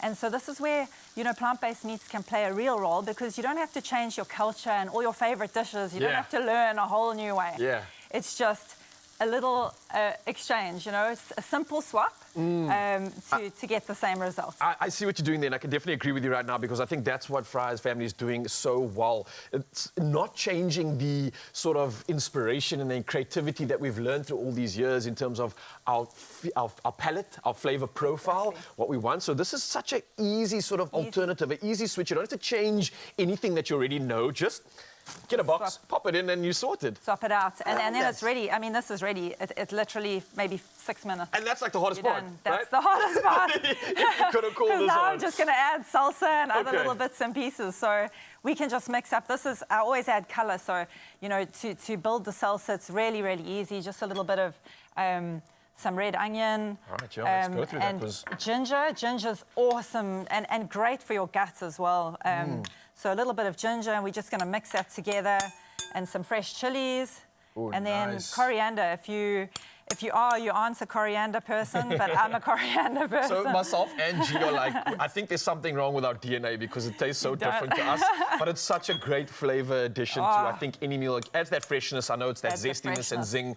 I'm speaking on behalf of everybody else that loves it. But I do find that even when it is blended in colors like this, it just works so well. It works. Listen, I'm excited to see the end of this. So can we quickly rush and put this together? Because I know Mzansi wants to get this recipe on. And a reminder again, if you are looking for some inspiration right now, you can get this Fry-inspired recipe at expressoshow.com. We've got the inspiration for you, of course. And again, don't forget that there's an entire range that's coming through that we are definitely getting so excited about. It's the Flexitarian range. It is the latest in terms of, I think, conscious eating, good flavors, and I think just like bringing something new to the party, something that we want, something that we've needed, and it's 100%. Finally here. So we've listened to consumers, consumer feedback, and I think it's really bringing something that people are looking for at the right moments in time. Because as people are starting to become more conscious, become more educated about their food, this is the right moment to bring new products to the market. Okay. So Let's make some noise now and share our deepest secrets. Check if that's plugged in. Yep, all good. I don't know if this one is... Let me see if there we go. Nicely done. So we're just going to blend that.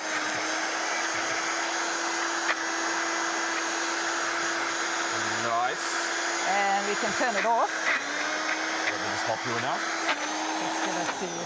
There we go. There you go. And we have a finished one here. Bum, bum, bum. Fast forward into the future, as always. Tammy's been working hard just to make sure that we can see the finals up. But beautiful, it beautiful smells good. It smells fresh. So my Tammy, kids don't like the chunky guacamole too much. So you can do guac, or you can just blend it up and make it a little bit smoother. I think you Just can a do bit of a- anything You as can long do as anything you've with got a frying avocado. involved in that, then you sorted. Tammy, thank you so much. Thank you it's so good much. to have you back in the studio. Mzansi, you've been inspired. Go be conscious. Go and switch up all your favorite meals, and you've got the best option to do it right here.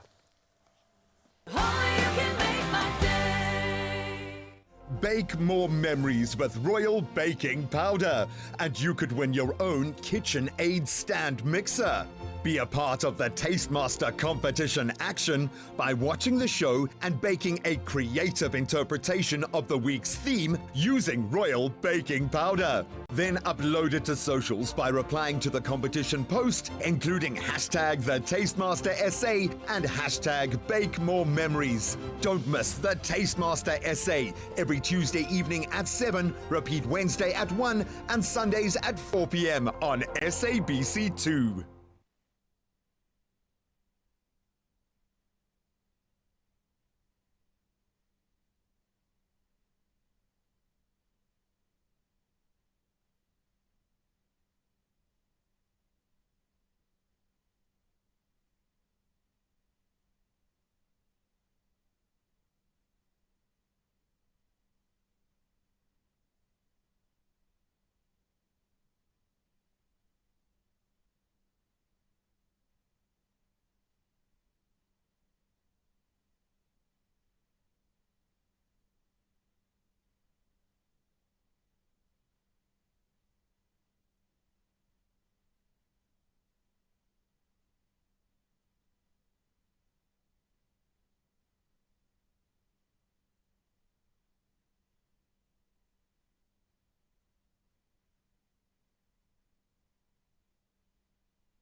It's my feel-good breakfast show.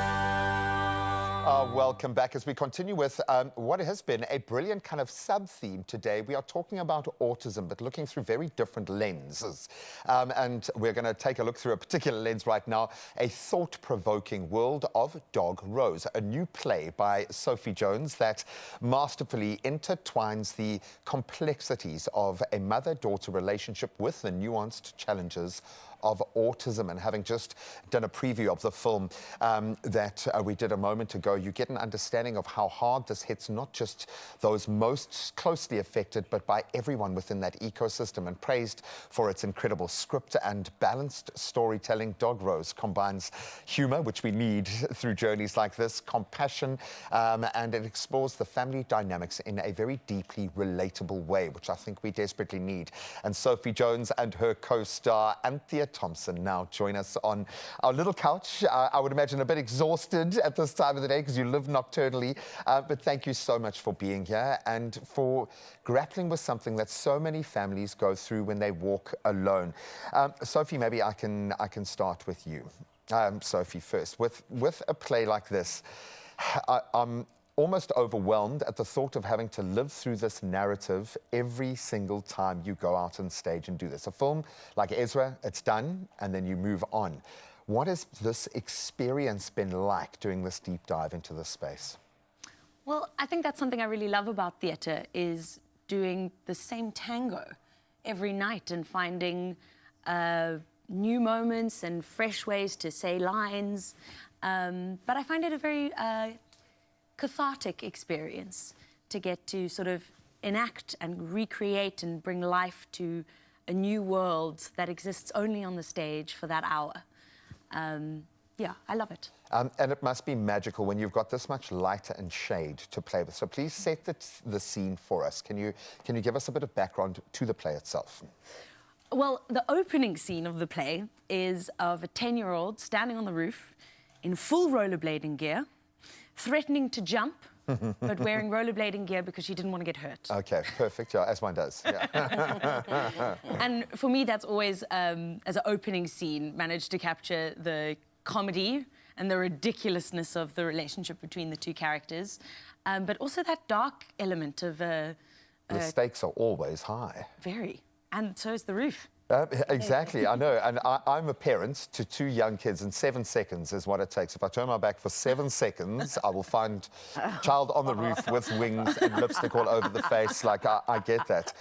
There is something, being the custodian of a story like this, that I always would imagine you're talking to the mother with autism, or with a child with autism. You're speaking to the family who are affected by this.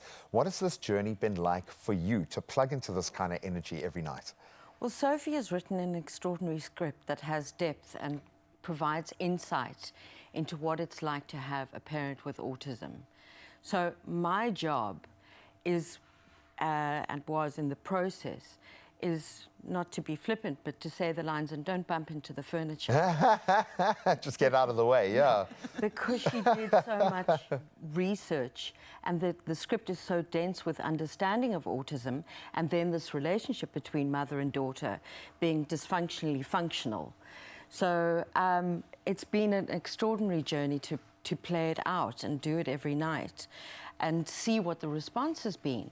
Because not only do people get insight into autism, but they get an insight into their relationships with their mothers. For sure. So, so many people say, oh my God, it's me and my mother. You get me. You get it, you get it, yeah. I did proclaim earlier that we all are kind of on the spectrum. Certainly if you're in our side of the industry, I think it comes with the territory.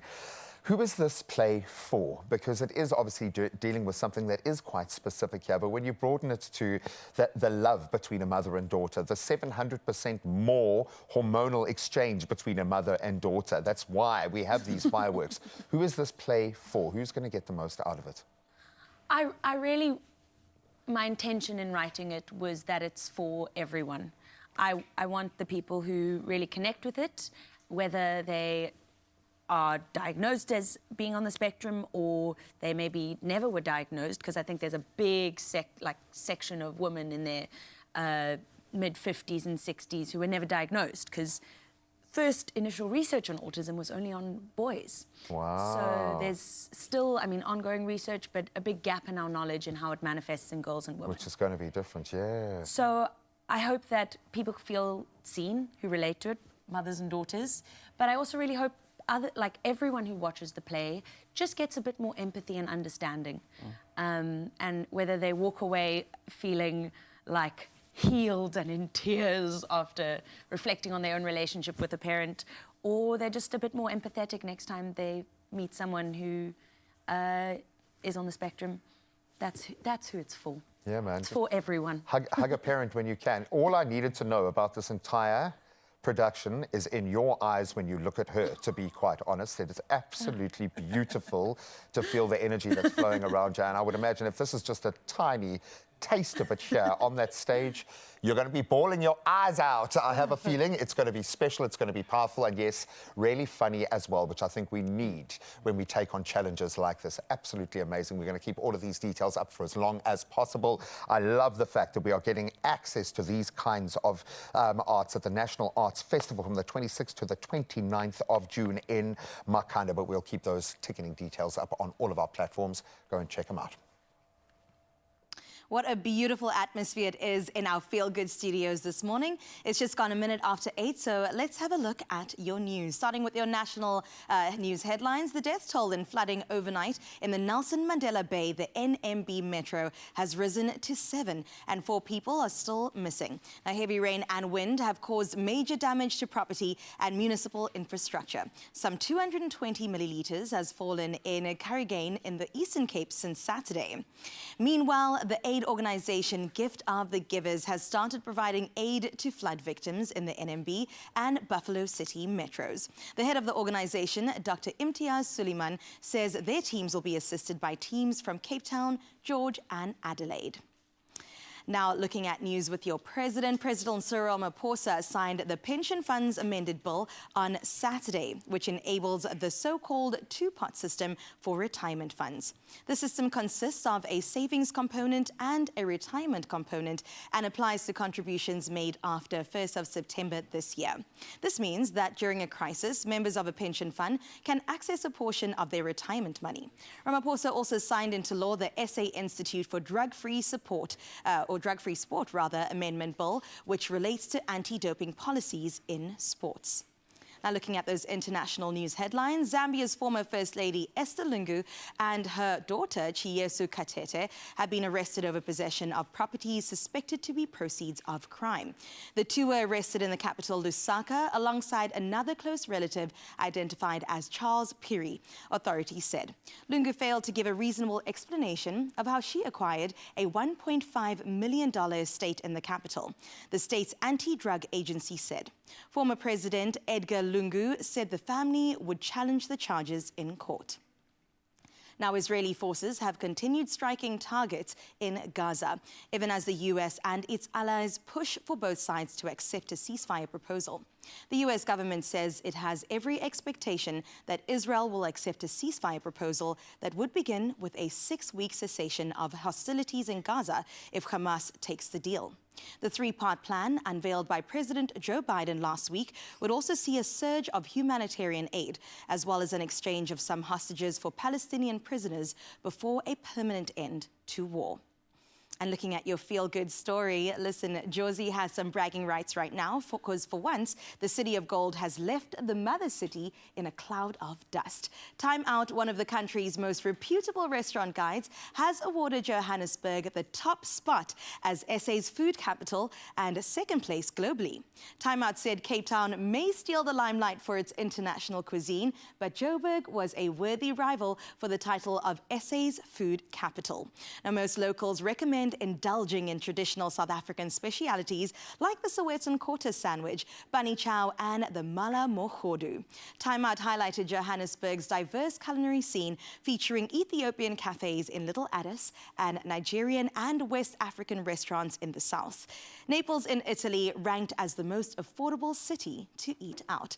I definitely know where I'm going to next. Well, we've got sports with Mr. G-Man. He's standing by to give you some updates.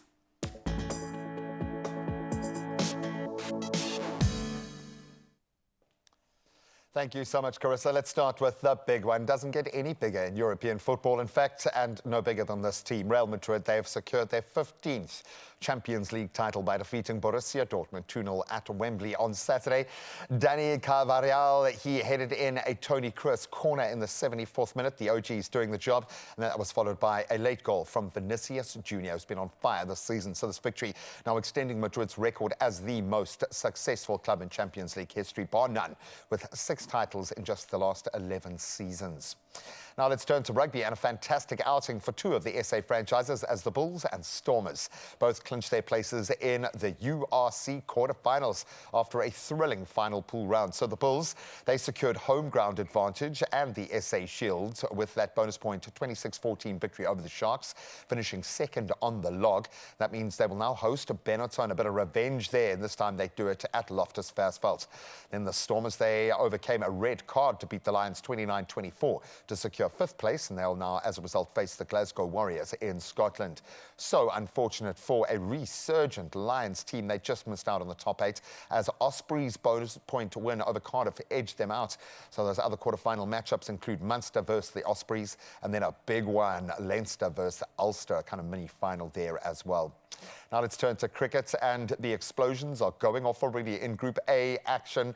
Aaron Jones delivered an explosive, unbeaten 94 of just 40 balls, leading the USA to a 7-wicket victory over their neighbours Canada. That was in the opening game of the T20 World Cup. So Jones, who was born in New York but raised in Barbados, he smashed 10 sixes in his game-changing 131 third-run partnership, or third-wicket partnership, and that was with Andries Gous. I'm guessing a South African connection there. He scored 65 of 46, and that duo lifting the USA from 42 for 2 to 173 for 3 by the 16th over. India, Pakistan and Ireland also competing in Group A, with 2 teams advancing to the Super 8 stage. Now let's get back onto clay as Spanish 3rd seed Carlos Alcaraz, he swept past Canadian 21st seed Felix Auger-Aliassime with a 6-3, 6-3, 6-1 dominance to reach the French Open quarter. Our sport for now, let's get one last look at the roads.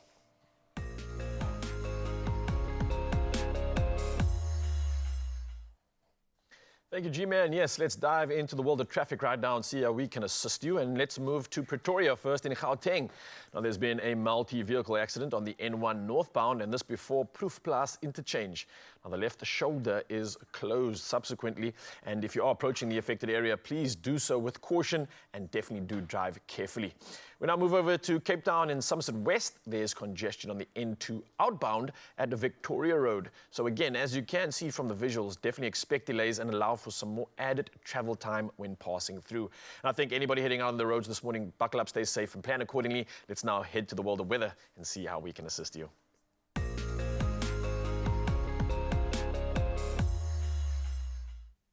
Yeah, it looks like Mother Nature is going crazy today, and especially in South Africa. Now, the SA Weather Service has issued no less than 10 warnings for today. 2 orange level 6 warnings are out for disruptive rain and snow, resulting in flooding of settlements, roads and bridges, communities also temporarily being cut off, as well as danger to life, which is expected along the coast of the Eastern Cape, its adjacent interior, as well as on its northeastern high ground. Now, the following regions are also under yellow level 4 warning for severe thunderstorms, large amounts of small hail and localized flooding. Now, this being in the central Karoo, Garden Route, Cape Winelands, Overberg in the Western Cape, the high ground of the Northern Cape, and the extreme southern coast of KwaZulu-Natal. Now, on top of this, 4 yellow level 2 warnings are also out for disruptive rain and snow, which are for heavy falls in parts of the Free State, Gauteng, KwaZulu-Natal, the Eastern Cape, and Mpumalanga.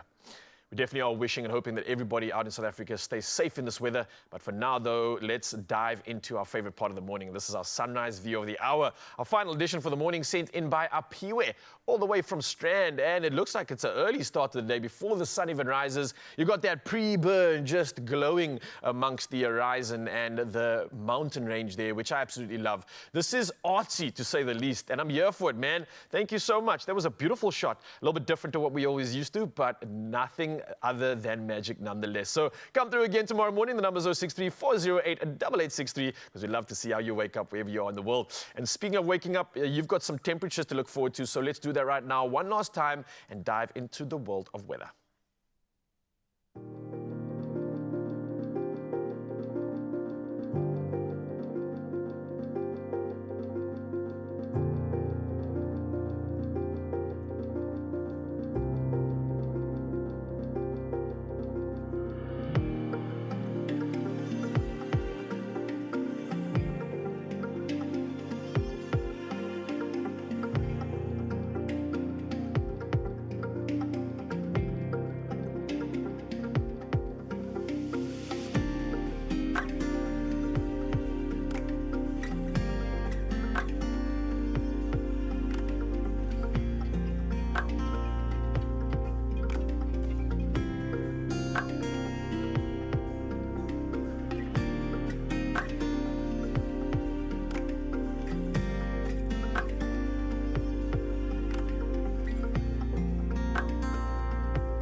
All right, weather aside, it is going to be a little chilly, we know that, but we could make this the hottest day of the year, maybe your life. In fact, Monday could be your lucky day when you play a daily lotto for an estimated 550,000 Rand. That's the jackpot today. And luckily, there are so many ways that you can buy your tickets today, including going in store, or you can head to nationallottery.co.za. In fact, you could do that right now sitting on your couch. You can head over to the website or the mobile app, and you can also purchase a ticket through your cell phone banking or by dialing *120 *7529 hash for USSD. We got options, Mzansi, and if none of that made sense, don't worry. We got all these details on our Expresso social media pages, so you can go check it out right now. And this is the call to action. Panda, push up, play the Daily Lotto for an estimated 550,000 Rand in jackpots today. And that's for you, but only if you obviously play, so get involved. We've got so many exciting things still coming up on the show. Jam-packed. I'm telling you, we've got 2 hours of goodness, one more coming your way. I'm going to be joining Clem in the kitchen because it's something special coming up. It's Father's Day, and I'm a daddy's girl, so we got to make sure all the foodie dads are definitely sorted in that department. Thank you for that on behalf of all Foodie dads, maybe if you're a petrol head dad as well, speaking of, then you're definitely going to love what's coming through, because I got to head over to the Samola Hill climb and check out what Suzuki were doing with an exhilarating day of racing. So, wow, you definitely do not want to miss this. Yeah. So much FOMO.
It's my feel-good breakfast show.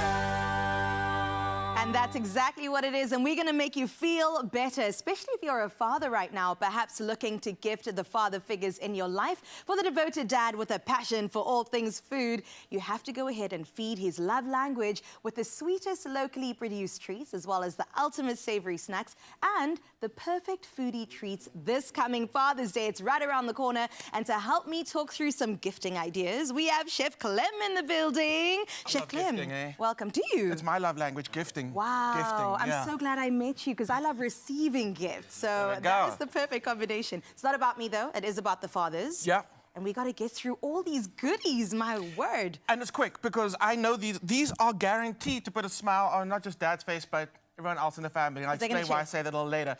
Let's start off with the besties. And the besties have been coming through since last year and they've not left. It's a combination of all your favorite Woolies chocolates, from the Chuckles down to the Marshies, to the Fantasticals. It's all in there and it's the perfect size. So don't just buy one box, because you understand one box is for Dad and the other box is for sharing. Right. So I need to explain something. It's called wife tax. Okay. What about children tax? That too, but the most important one is wife tax. It is. When you gift this year, keep in mind that dad's gonna have to pay wife tax. So don't buy one box of gifties, buy two, okay? And that goes along with every other gift as well we're gonna talk about. Let's move to the healthiest stuff in case our dads can't eat chocolate. Okay, there we go. Okay. Oh, I'm sorry. All right, so let's talk about building little snack platters and making gifting into like personalizing gifting. Because Woolies have come through with every single option. What's nice is that you can buy, pick and match what you know dad likes and build a beautiful little gift box, bag, basket, which is pretty cool. So we've got the soft orchard fruit. These are delicious. And you're going to pair that with something savory. So we're going to go with our beautiful snap sticks. They are delicious. Like, if you don't have these in your work bag in general, South Africa, this is official. This is what powers South Africa through the day. The snap sticks. Along with our roasted and salted cashew nuts. It's like a combination. Love these. So even when it's just like the game or just watching TV and chilling, the combination of all the little snacks, happiness. Okay, so we got that box tick I love for you. that. That's actually my dad on a casual Tuesday, but he doesn't need an occasion. And give him a nut every day. There we go, there we go. And sometimes, like, you just don't feel like a whole entire meal, you just want a snack. That's where this combination comes through. Oh, I love that. Then again, let's bring through the naughty bits. So we've got the most delicious salted caramel cocoa dusted truffles. Ooh, that sounds incredible. It is phenomenal. So here's what I do with them. They're amazing as is, but I also keep a spare box in the freezer. Yum. South Africa, it is so decadent. And also, we spoke about like the health element of it. Not that it's healthy by no means, but when you get that chocolate, that chocolate craving, and you just need something just to help you, it's that. It's packed full of cocoa flavor and cocoa on the inside, cocoa on the outside, cocoa everywhere. It is so good, and a little tiny truffle is all you need. Then we're coming through with the nougat, which is over here. Now, all these treats that Woolies are making, it's all locally produced. We've got the recipes for that have been like made years and years ago. We have those recipes, those hand-batched, small selected made, including our nougat, down to the chocolates, which are always sustainable. If it's not sustainable, it's never going to be in a Woolies box. Quality, There we and go. also making sure we're doing it good. Absolutely. So the last few things, like I said, is the nougat and then the little chocolate selection. These are also really great. Love it. We're coming through with all the snack selections. The one thing I do want to mention also, which I'm noticing a lot, guys are going out there buying recipe books.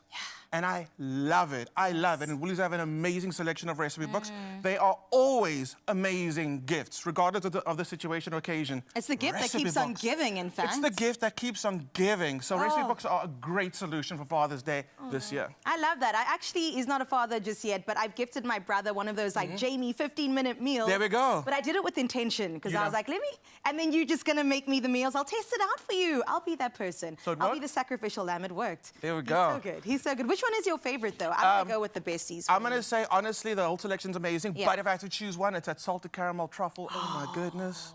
Could you eat a whole box in one sitting? No. You and me both, Clem, never. We know portion control. Just one for the day. I absolutely love that, Clem. And I know that our fathers are going to be incredibly happy this coming Father's Day. My dad in particular, like I said, he is a foodie. So go ahead and bring a smile to your dad, your mkulu, your grandfather, your malume, the godfathers, everyone around. All of their faces will definitely be shining and light this Father's Day, as long as you go ahead and gift them with the best gift from Woolworths. Now, you can shop these foodie treats and so much more. Go ahead in store. You don't have an excuse. You can also buy it online and on the app. And you know what's even better? We've got a competition running, and I can't wait for you to get this because you stand a chance to win a 1,000 Rand Woolies gift card. All you have to do is simply reply to the competition post on our Expresso Facebook, X or Instagram page and tell us what foodie treat are you getting your dad or father figure this Father's Day. Go for this one. Don't forget to use that hashtag Woolies Father's Day. The competition does close this coming Wednesday at midnight, the 5th of June. T's and C's can be found on expressoshow.com. Thank you so much, Claire. Thank you. No. I was going to say, it doesn't matter, Carissa, how nice you are to Chef Clem. Eh? You don't get more. You don't get to take more stuff home. No, we love you guys. Thank you so much for that plug-in. So I suppose when it comes to getting dads excited, if you could just throw a young hill climb into that, you know immediately big cars, ridiculously overpowered cars, fast cars, and a lot of petrol heads, yes? Exhilarating is an understatement. I got an opportunity to head over to the Samola Hill climb, joined with the team at Suzuki to see exactly what went down. And this BTS moment is something that's going to last a lifetime for my memories. I was like a little kid in a candy store, but you get to check it out right now. Oh, it was so much fun. We have touched down at Simola Hill. Now this is where adrenaline and elegance meet, and arguably this is one of the biggest races on the motoring calendar. Now on top of this, we're going to dive into the spirit of adventure and explore more with Suzuki Automobile and also find out where to next. Oh, brother, you can just feel the excitement here right now. What's bringing you out here to Simola Hill Racing at the moment? Okay, most definitely, if you have a heart, you've got an engine, the smell of gasoline, get your heart pumping, cars racing, classic cars, supercars, everything. Man, it's in our blood, you know. The racing, just the passion, the people and everything, definitely on the bucket list from our side. I am super excited. I was here last year and I was hooked. I had to come back. I mean, I'm quite a car fanatic, so to just be here in such a beautiful place in Eisner and see these cars going up and down the hill, I wouldn't want to be anywhere else this weekend, to be honest. What stood out for me was the fact that there were so many first-time spectators out here at the Simola Hill climb, and the fact that they were absolutely loving everything about it. Some of them weren't even car enthusiasts, but you could just see the excitement, the happiness on their face, and this was an occasion that created a memory of a lifetime for sure. As you can see behind me, the smoke is busy settling, but it's not stopping. There's so much action right now, and I'm getting so caught up. Before we get into any more of it, let's go visit our friends at Suzuki and see what they're up to. Brendan, how you doing, man? Raul, good to see you. Yeah, I'm so excited. This is incredible stuff. You can feel the atmosphere so electric, and I just love the spirit of adventure being highlighted from this event. How do you think that Suzuki resonates with this, and also the tagline of where to next? Yeah, so where to next really embodies the thing about, you know what, where you want to be in life and where you are, and Suzuki as being the enabler to take you from one destination to the next physically, but then also being the enabler for being a vehicle that's, let's say, a first-time vehicle purchase, or for those that have gotten a promotion that want to upgrade, that really embodies our where to next philosophy.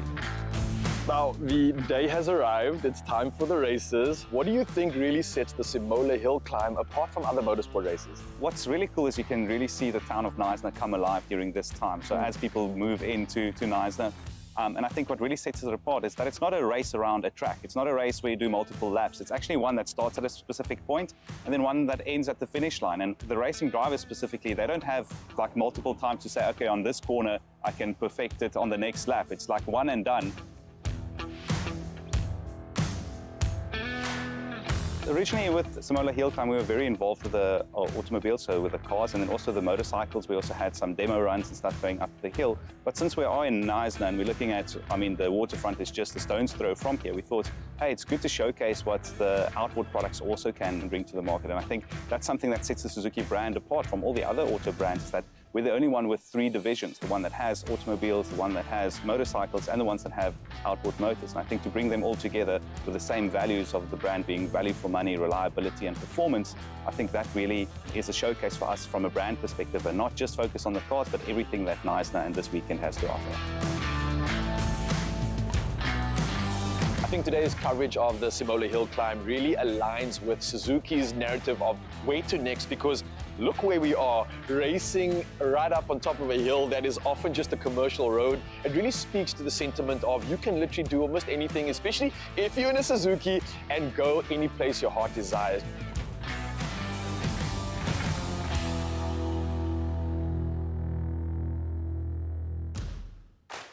Well, Brendan, it's clear to see that Suzuki is definitely committed to versatility. Where do you think we could see the brand playing in next? What does the future have in store for Suzuki? For us, that's a $1 million question, like looking at what technologies are out there. Is it EV?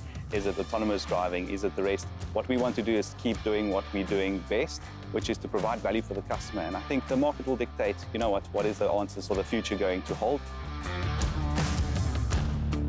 You can see all this magic right behind me. You can feel this energy. It's real life, and I think anybody can attain this if you work hard, don't give up, and keep chasing those dreams.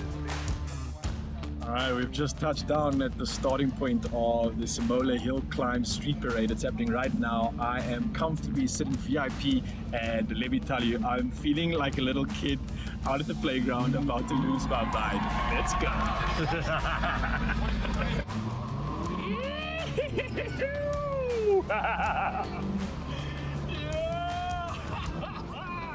I've never seen that many people move that fast from the inside of a car before. What's going on? Honestly, that was just absolutely incredible. I'm still standing here with goosebumps right now. And let's be honest, from classic cars, cutting innovation, and of course, incredible racing. The Simolo Hill Climb did not disappoint this year. Now, as we bid farewell to Knysna, let's not forget that spirit of adventure. And remember to always ask ourselves, where to next? And I think for all of us, let's stay curious, let's stay adventurous, and keep exploring with Suzuki. Your little Mighty Mouse there, absolutely beautiful. Some of those cars, what was the most someone had spent on a car that you came across? I think it was like 20 million rand was spent on one car specifically designed for that Simolo Hill Climb. Yeah. Come on. Now you know. There are levels to this game. Clearly there are levels, but I love the way that Suzuki kind of slotted into this ecosystem. Absolutely amazing, Yeah, man. And that was for me the most special moment, being able to jump in one of those Suzuki Swifts, being able to be in front of the crowd, do a burnout like that. It was just like, I'm just thinking, because I know Grant Hines has got his little Swift sport, Bruce, so just look out for him on the roads, Bruce. Look out for him, but absolutely amazing stuff, Bruce. Well done. Amazing indeed, and we're going to keep that amazing going for you, Mzansi, because we've got so much amazing to look forward to right now. We're talking about an incredible day today. Don't forget, it is World Bicycle Day, yes, and we're diving into Langa and celebrating that today with a good conversation. And while we are diving into this incredible work that's happening at Langa, there's a bike hub there that is just doing the absolute most. I can't wait to dive into this one, man. Yeah, no, very, very special. Likewise, we can't wait to dive into the soup because it is so cold we could literally dive into the soup and stay cozy and warm. Just look at that. Is that tomato soup? Oh, get in my belly. Level tomato soup on the way. We'll see you now.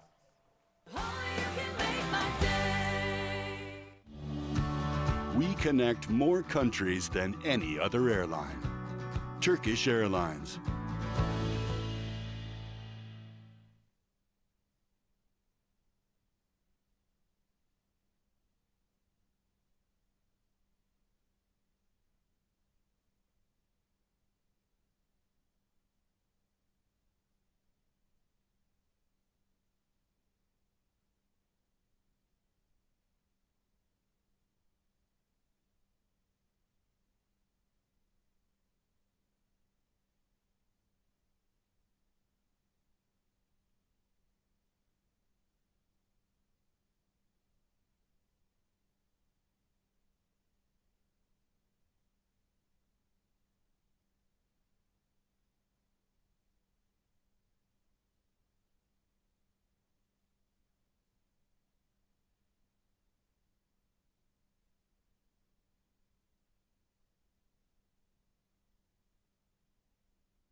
It's my feel-good breakfast show.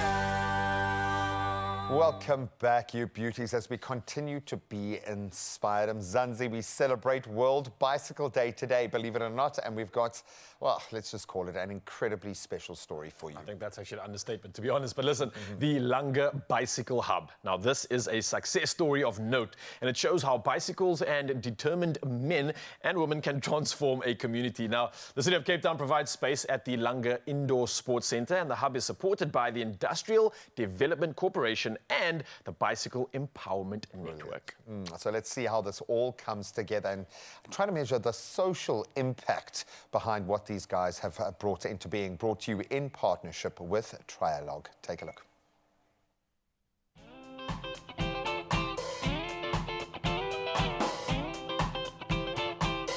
My name is Mzikona Mkedle. I'm the founder and managing director, Langa Bicycle Hub. It started during the hardship of COVID in 2020.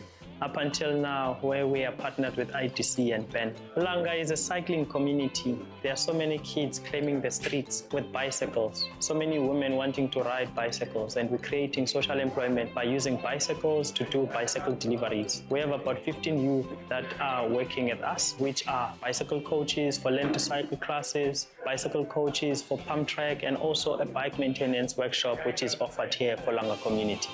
So the ITC partnership started when I was in Smarter Mobility, invited in a conference in Johannesburg.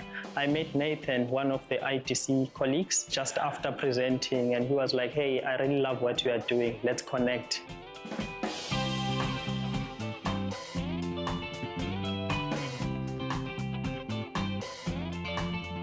Well, my name is Tim Mosdell. I'm the CEO of Bicycling Empowerment Network. Most people know us as Ben Bikes.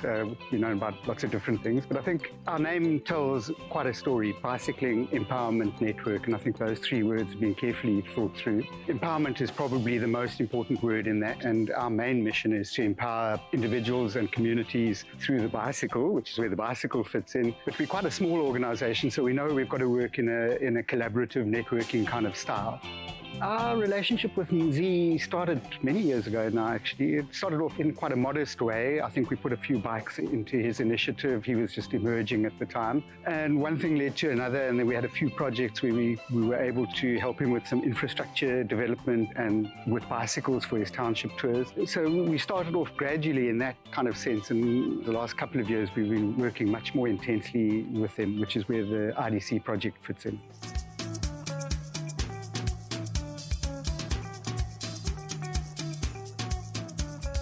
IDC is involved in terms of we provided funding to the Langa Bicycle Hub through the partnership with Ben, Bicycle Empowerment Network, to fund these great initiatives because we knew that it has the potential to grow and also ensure that the team of the Langa Bicycle Hub gets the capacity development that they deserve and also the business skills that they need.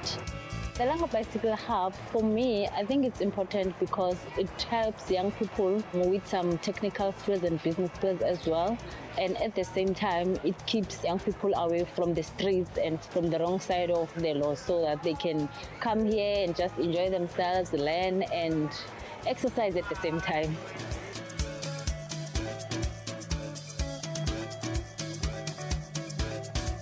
This work that the Hub is doing is very important. First of all, our community is, ridden with drugs, alcohol abuse, gangsterism, and all of those kinds of things. But these kids are the future of this country, and they are the future of this community. It's important for me to support these kinds of initiatives and to see the bicycle hub and the pump track being active, because it takes the kids out of the streets. It takes the kids, their focus into good things within the community. It keeps their mind active, helps them think way beyond their current circumstances. So it's quite a great kind of work that is happening here. And I think it will go a long way in assisting the kids from our township, but also inspiring them. And I think where we're finding a lot of reward is in supporting small businesses. So using bicycles to actually incubate small businesses, so directly as small mechanic businesses or retail businesses in townships. So that's a job creation thing. But we also play a big role, or bicycles play a big role in community safety. So a lot of what we've been doing over the last few years is putting fleets of bikes into neighbourhood watches and community safety forums, etc. And scholar mobility is also important. And then also we mustn't lose track or forget about fun, just recreation. The kids on bicycles, always smiling. It has been a complex, interesting, exciting roller coaster journey. A lot has been done. So many lessons learned, so many mistakes, which led me here. So many successes, stories of hope. So I'm hoping that since I started Langa Bicycle Hub, but now we started Langa Bicycle Hub, it's becoming something which is not an individual can lead. It's a revolution, a cycling revolution for all. We have so many people who have joined. We've got the board, we've got the staff members. We're all making decisions together as a collective on how we can put people on bicycles safe and build more relationships. We live a lot in partnerships because it helps you to get there faster. So that's what we always do at Langa Bicycle Hub. We celebrate the change makers as companies, communities and civil society work together to build a brighter future for all. Brought to you in partnership with Trialog. Oh, well, truly incredible stuff. Just seeing the impact going down right now. And one thing that stands out for me is the fact that there's mentorship and guidance in these programs. Yeah. This is the thing that is of utmost importance to our youth right now. So let's dive into an incredible conversation and bring that to life, because it is the Langa Bicycle Hub, and this is their corporate social investment specialist, Luana Malan, all the way from the IDC, to chat more about why this is imperative for all of us to get involved in and why it hasn't happened sooner. I think your smile was probably your first job qualification right there. I absolutely love the authenticity just pumping out of the side of the studio here as you look at what you've played a part in to a degree, but I would imagine this is what the IDC is for. This is the right kind of investment. What was the initial click for you? Because I'm sure you get a lot of people knocking on your door. What was it about this particular organization, this little slice of heaven that got you guys so on board? Thank you so much. Bicycle Langa Hub, wonderful initiative. I mean, as the IDC, we're a development finance institution, and our mandate is about industrial capacity building and making sure that the economy grows. So as this conversation is happening in Langa, we can see that they are entrepreneurs inspiring the community to get involved, using bicycles as a medium to transport goods, transport people. So it really met our target and our conversation in terms of inspiring entrepreneurship.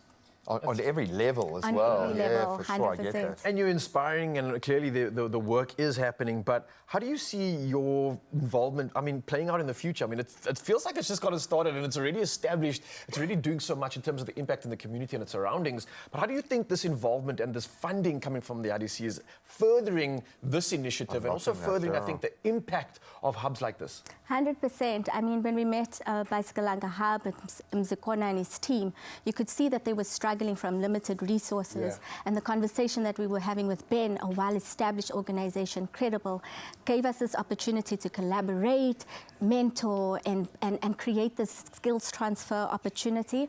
So definitely we see in the short term, Bicycle Langa Hub increasing their efficiency level, increasing their capability to service and respond to community needs, which is wonderful.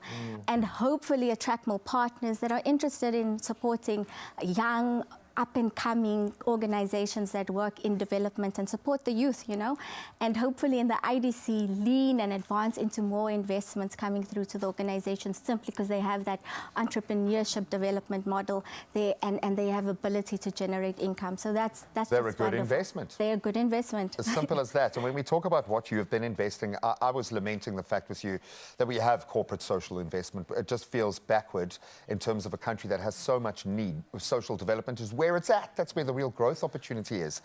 From 20 years ago, 2 million rand in charitable donations to now 52 million rands worth of investments. This speaks to a big shift, almost a coming of age. Do you feel like it is starting to change? Because you've got a little team around you doing some pretty big things in your position. I think there's just 6 of you in your department, but you must feel like you've got some gravitas now. We 100% do. I mean, we've got 5 focus areas, right? And to see the work done in those focus areas, especially within our entrepreneurship and skills development program, you can feel that bringing all of the work, all our partners, I mean, in the last financial year, we partnered across the country with 9, 10 initiatives, and you can see just the development work in that space.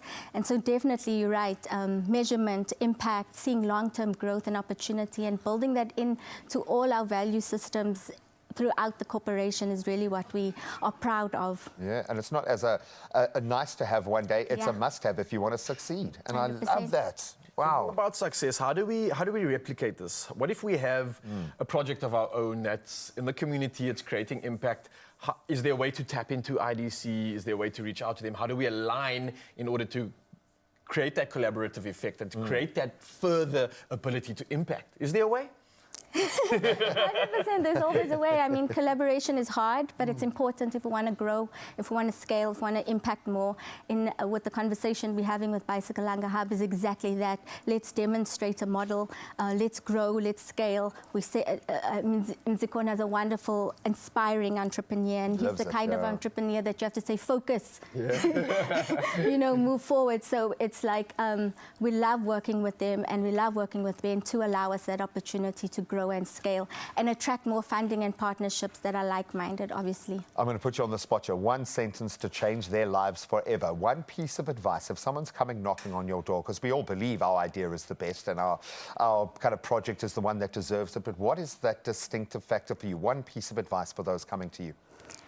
Oh, I'd say concentrate on your model, concentrate on your design, right? I know you're busy and you're trying to solve for now, but think long term. Think about what can I do today to strengthen my organization for the future. I'm competing. Yeah. Resources are limited and I'm competing. So what do I have to do to be top of mind in the front of the pack? And how can I prove that my intervention that I'm putting forward for funding is actually going to lead to sustainability or solving for the problem for example, youth unemployment, right? How are you going to do that? Go back to the basics, your design, your model, your thinking through, and collaborate. Yep, your strategic network is probably right around you this very minute, and we can all rise together. I love the fact that we've taken, in this example, a bicycle that would often be seen as, okay, well, you can't afford a car, so you've got to get there by bicycle. It's propped this nation up. Now we've turned that into a wonderful business opportunity. Just look at the challenges around you and see if you can find the solution. Well, what an inspiration. You've had so much of that this morning, and it just keeps on coming. In just a bit, don't go anywhere, because, of course, Chef Clem is back, and we've got to make a creamy tomato soup. I have to say this right, with crispy prosciutto and croutons. Did I get that right? Yeah. It's going to be super. I had to. I'm sorry. The dad joke is that you can't help themselves. Excuse. Well, listen, we also, of course, have some goodness coming your way. In the kitchen, of course, we're doing the soup, and you'll have to find out what else is coming your way straight after this. We'll see you in a bit.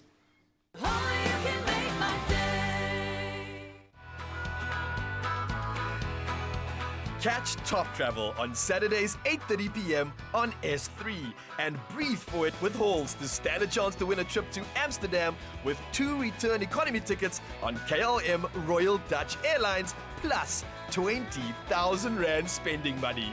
Head over to Top Travel TV social pages, comment on one of the competition posts, and you could be the lucky winner of this adventure of a lifetime. T's and C's apply.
It's my feel-good breakfast show. Welcome back to the kitchen. Yes, deliciousness abounds, and with the winter temperatures now dropping dramatically, Woolworths is here to ensure that we savor the warmth and comfort with their already made soups, and there's some crackers. With this range, they offer something for literally every palate, using only the freshest ingredients for the ultimate culinary experience. And Chef Clem is here to show us how he's going to delight us with a delightful bowl of soup leveled up. It's just delightful. It is delightful. Hey? Because soups are delightful. Soups are great. I mean, soups are also like a whole meal in a bag done. For sure. If I could just pop it open, but stick a straw in, I would. They are just so convenient. And the thing about Woolies is they come through with a convenience, but it's also about the flavor and the quality of what goes inside the soups that they make. Exactly, because that's vitally important. It is. With something like a humble tomato soup, you've got to elevate. You've got to really bring out the best of it. What stands out in the range for you? What's your most exciting prospect? I am really into the new individual soups. These are really great. When they came know. out last year, I was like, Woolies is 300 grams. It's so small. How's that going to fill me up? It's so nutrient dense. It is amazing. You feel like you've properly had a giant bowl of soup by the time you're done with it. Yeah, I love that. Our offices used to be opposite a little mini Woolies, which is amazing and so convenient for lunch. Used to run down and get these. These are absolutely phenomenal, really amazing. Then we also have the rolls with it. Got to have the rolls. Portuguese rolls, yeah. Spoke about the soups, which you know Woolies come through every year, and this is a classic. The tomato soup's always going to be there. Best in market, yeah. But they come out with new other flavors every year, and if you haven't tried the hot smoked trout yet, oh my goodness, it is amazing. But yes, you mentioned the rolls. It's not just about the soups themselves, it's about the toppers. Woolies is very good when it comes to the toppers because they believe the soup itself is the canvas. Yeah. You come in and you paint cradle. your masterpiece. There we go. So what I'm doing, first of all, I'm taking the classic tomato soup and I'm going to bulk it up, but bulk it up in the sense of, yes, we're going to feed more people, but I'm also adding a lot more flavor. I love that. Onions and garlic in the pan, a little bit of oil. Want to be fancy? Do butter, do 50-50 butter and oil, extra richness. Okay. Once that starts softening, and you can take it to the point where it starts to brown if you want. I don't want it to brown, I just want it to be like falling apart, soft. There we go. So lowish heat, eh? You're not going too hard, eh? Lowish heat with a little bit of salt. The salt draws out the moisture, helps it steam as it fries. Oh, that's the trick. Okay. To that, we're going to go with some mixed herbs. These are really great. It's going to add like extra depth for flavor. Get that in there. And actually, no, don't be shy. Don't be shy. There we go. Don't hold back because it doesn't add any calories. Hey! Okay, you can put as much flavoring as you want. Can you grind that for me? Okay. A little bit of, more salt goes in. Season as you go. And be generous with the pepper. I feel like pepper, we just don't use enough of. Get a lot of pepper in there. I now, love me some pepper, man. I'm going to put you on the prosciutto duty. Okay, I will embrace that role. I will absolutely embrace it. There we go. Prosciutto. Because with the tomato, you've got a lovely kind of sounding board. So that's why I love the tomato and black pepper. Beautiful. But there are it's a sweetness in there which lends itself to things. There is some acidity in there.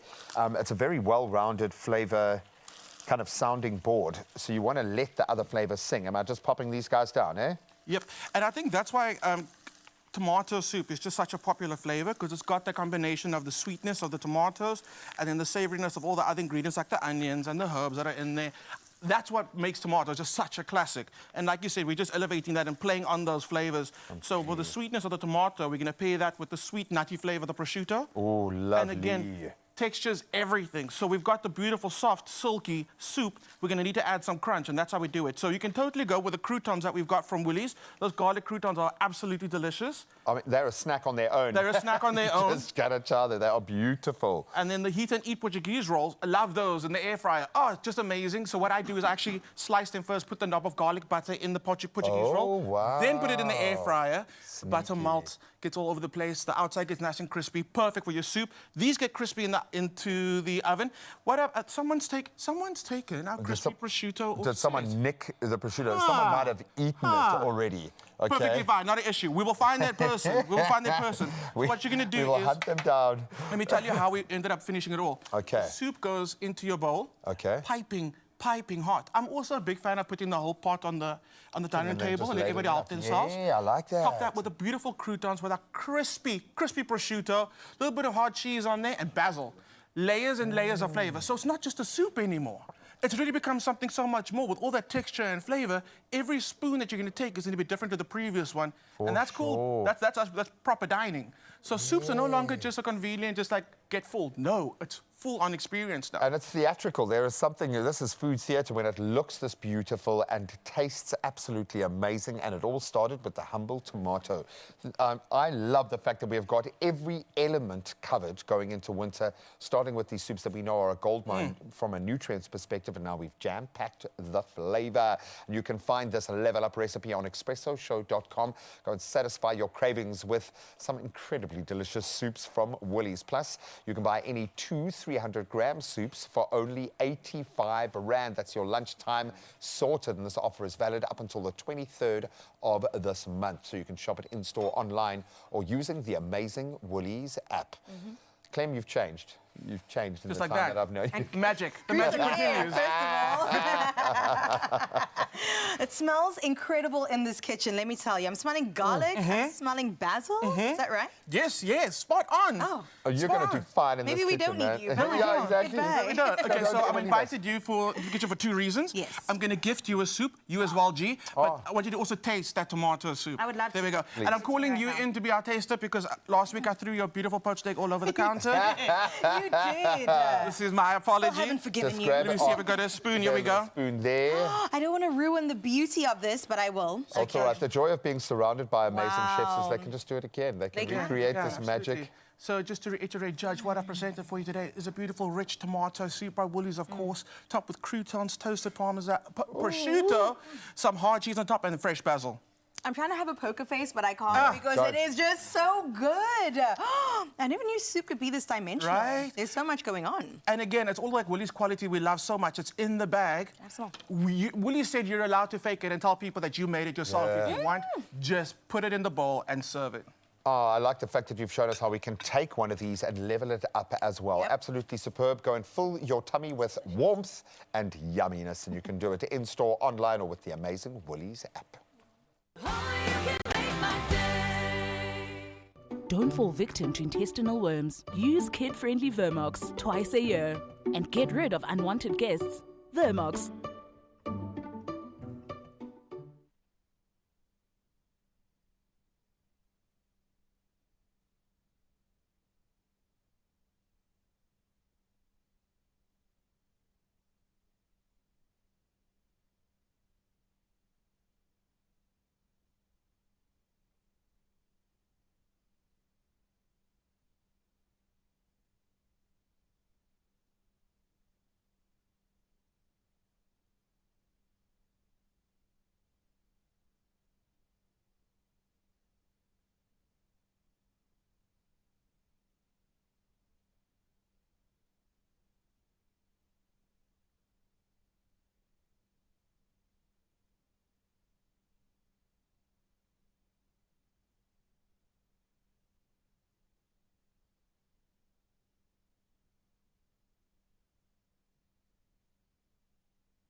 It's my feel-good breakfast show. Welcome back one last time. And don't worry, you could be getting your just rewards because this Monday could be your lucky day when you play Daily Lotto for an estimated 550,000 Rand in jackpots. Wow. Insane. Well, luckily, there's so many ways that you can buy your tickets, including in-store and on the nationallottery.co.za website. Or you can head over to the mobile app. You can also purchase a ticket through your cell phone banking. It's that easy. Or you can go ahead and dial *120 *7529# for USSD. Yes, Mzansi, we got options for you. And if none of this makes sense, all these details are on our Expresso social media pages, so you can go check it out right now. And what you can also do is panda, push up, play the Daily Lotto for an estimated 550,000 Rand in jackpots today. And you can stand a chance to make every day a payday after that for sure. And we're going to feel super lucky as well, because we've been blessed with the best when it comes to great music. Somebody's standing by and he's going to entertain us. I wish you could have had a behind-the-scenes camera watching all the soundtracks. Here he is, Henry Honey's on your Feel Good Breakfast Show. Hello everybody, hope you guys are well, and thank you very much once again for having me, and I'm blessed to be on Expresso. This is an exclusive song. I have never got it out there yet, but we are going to be in the studio and we're going to be recording this, and this will be live on Spotify and Apple Music very, very soon. So this song is called Never Let You Go.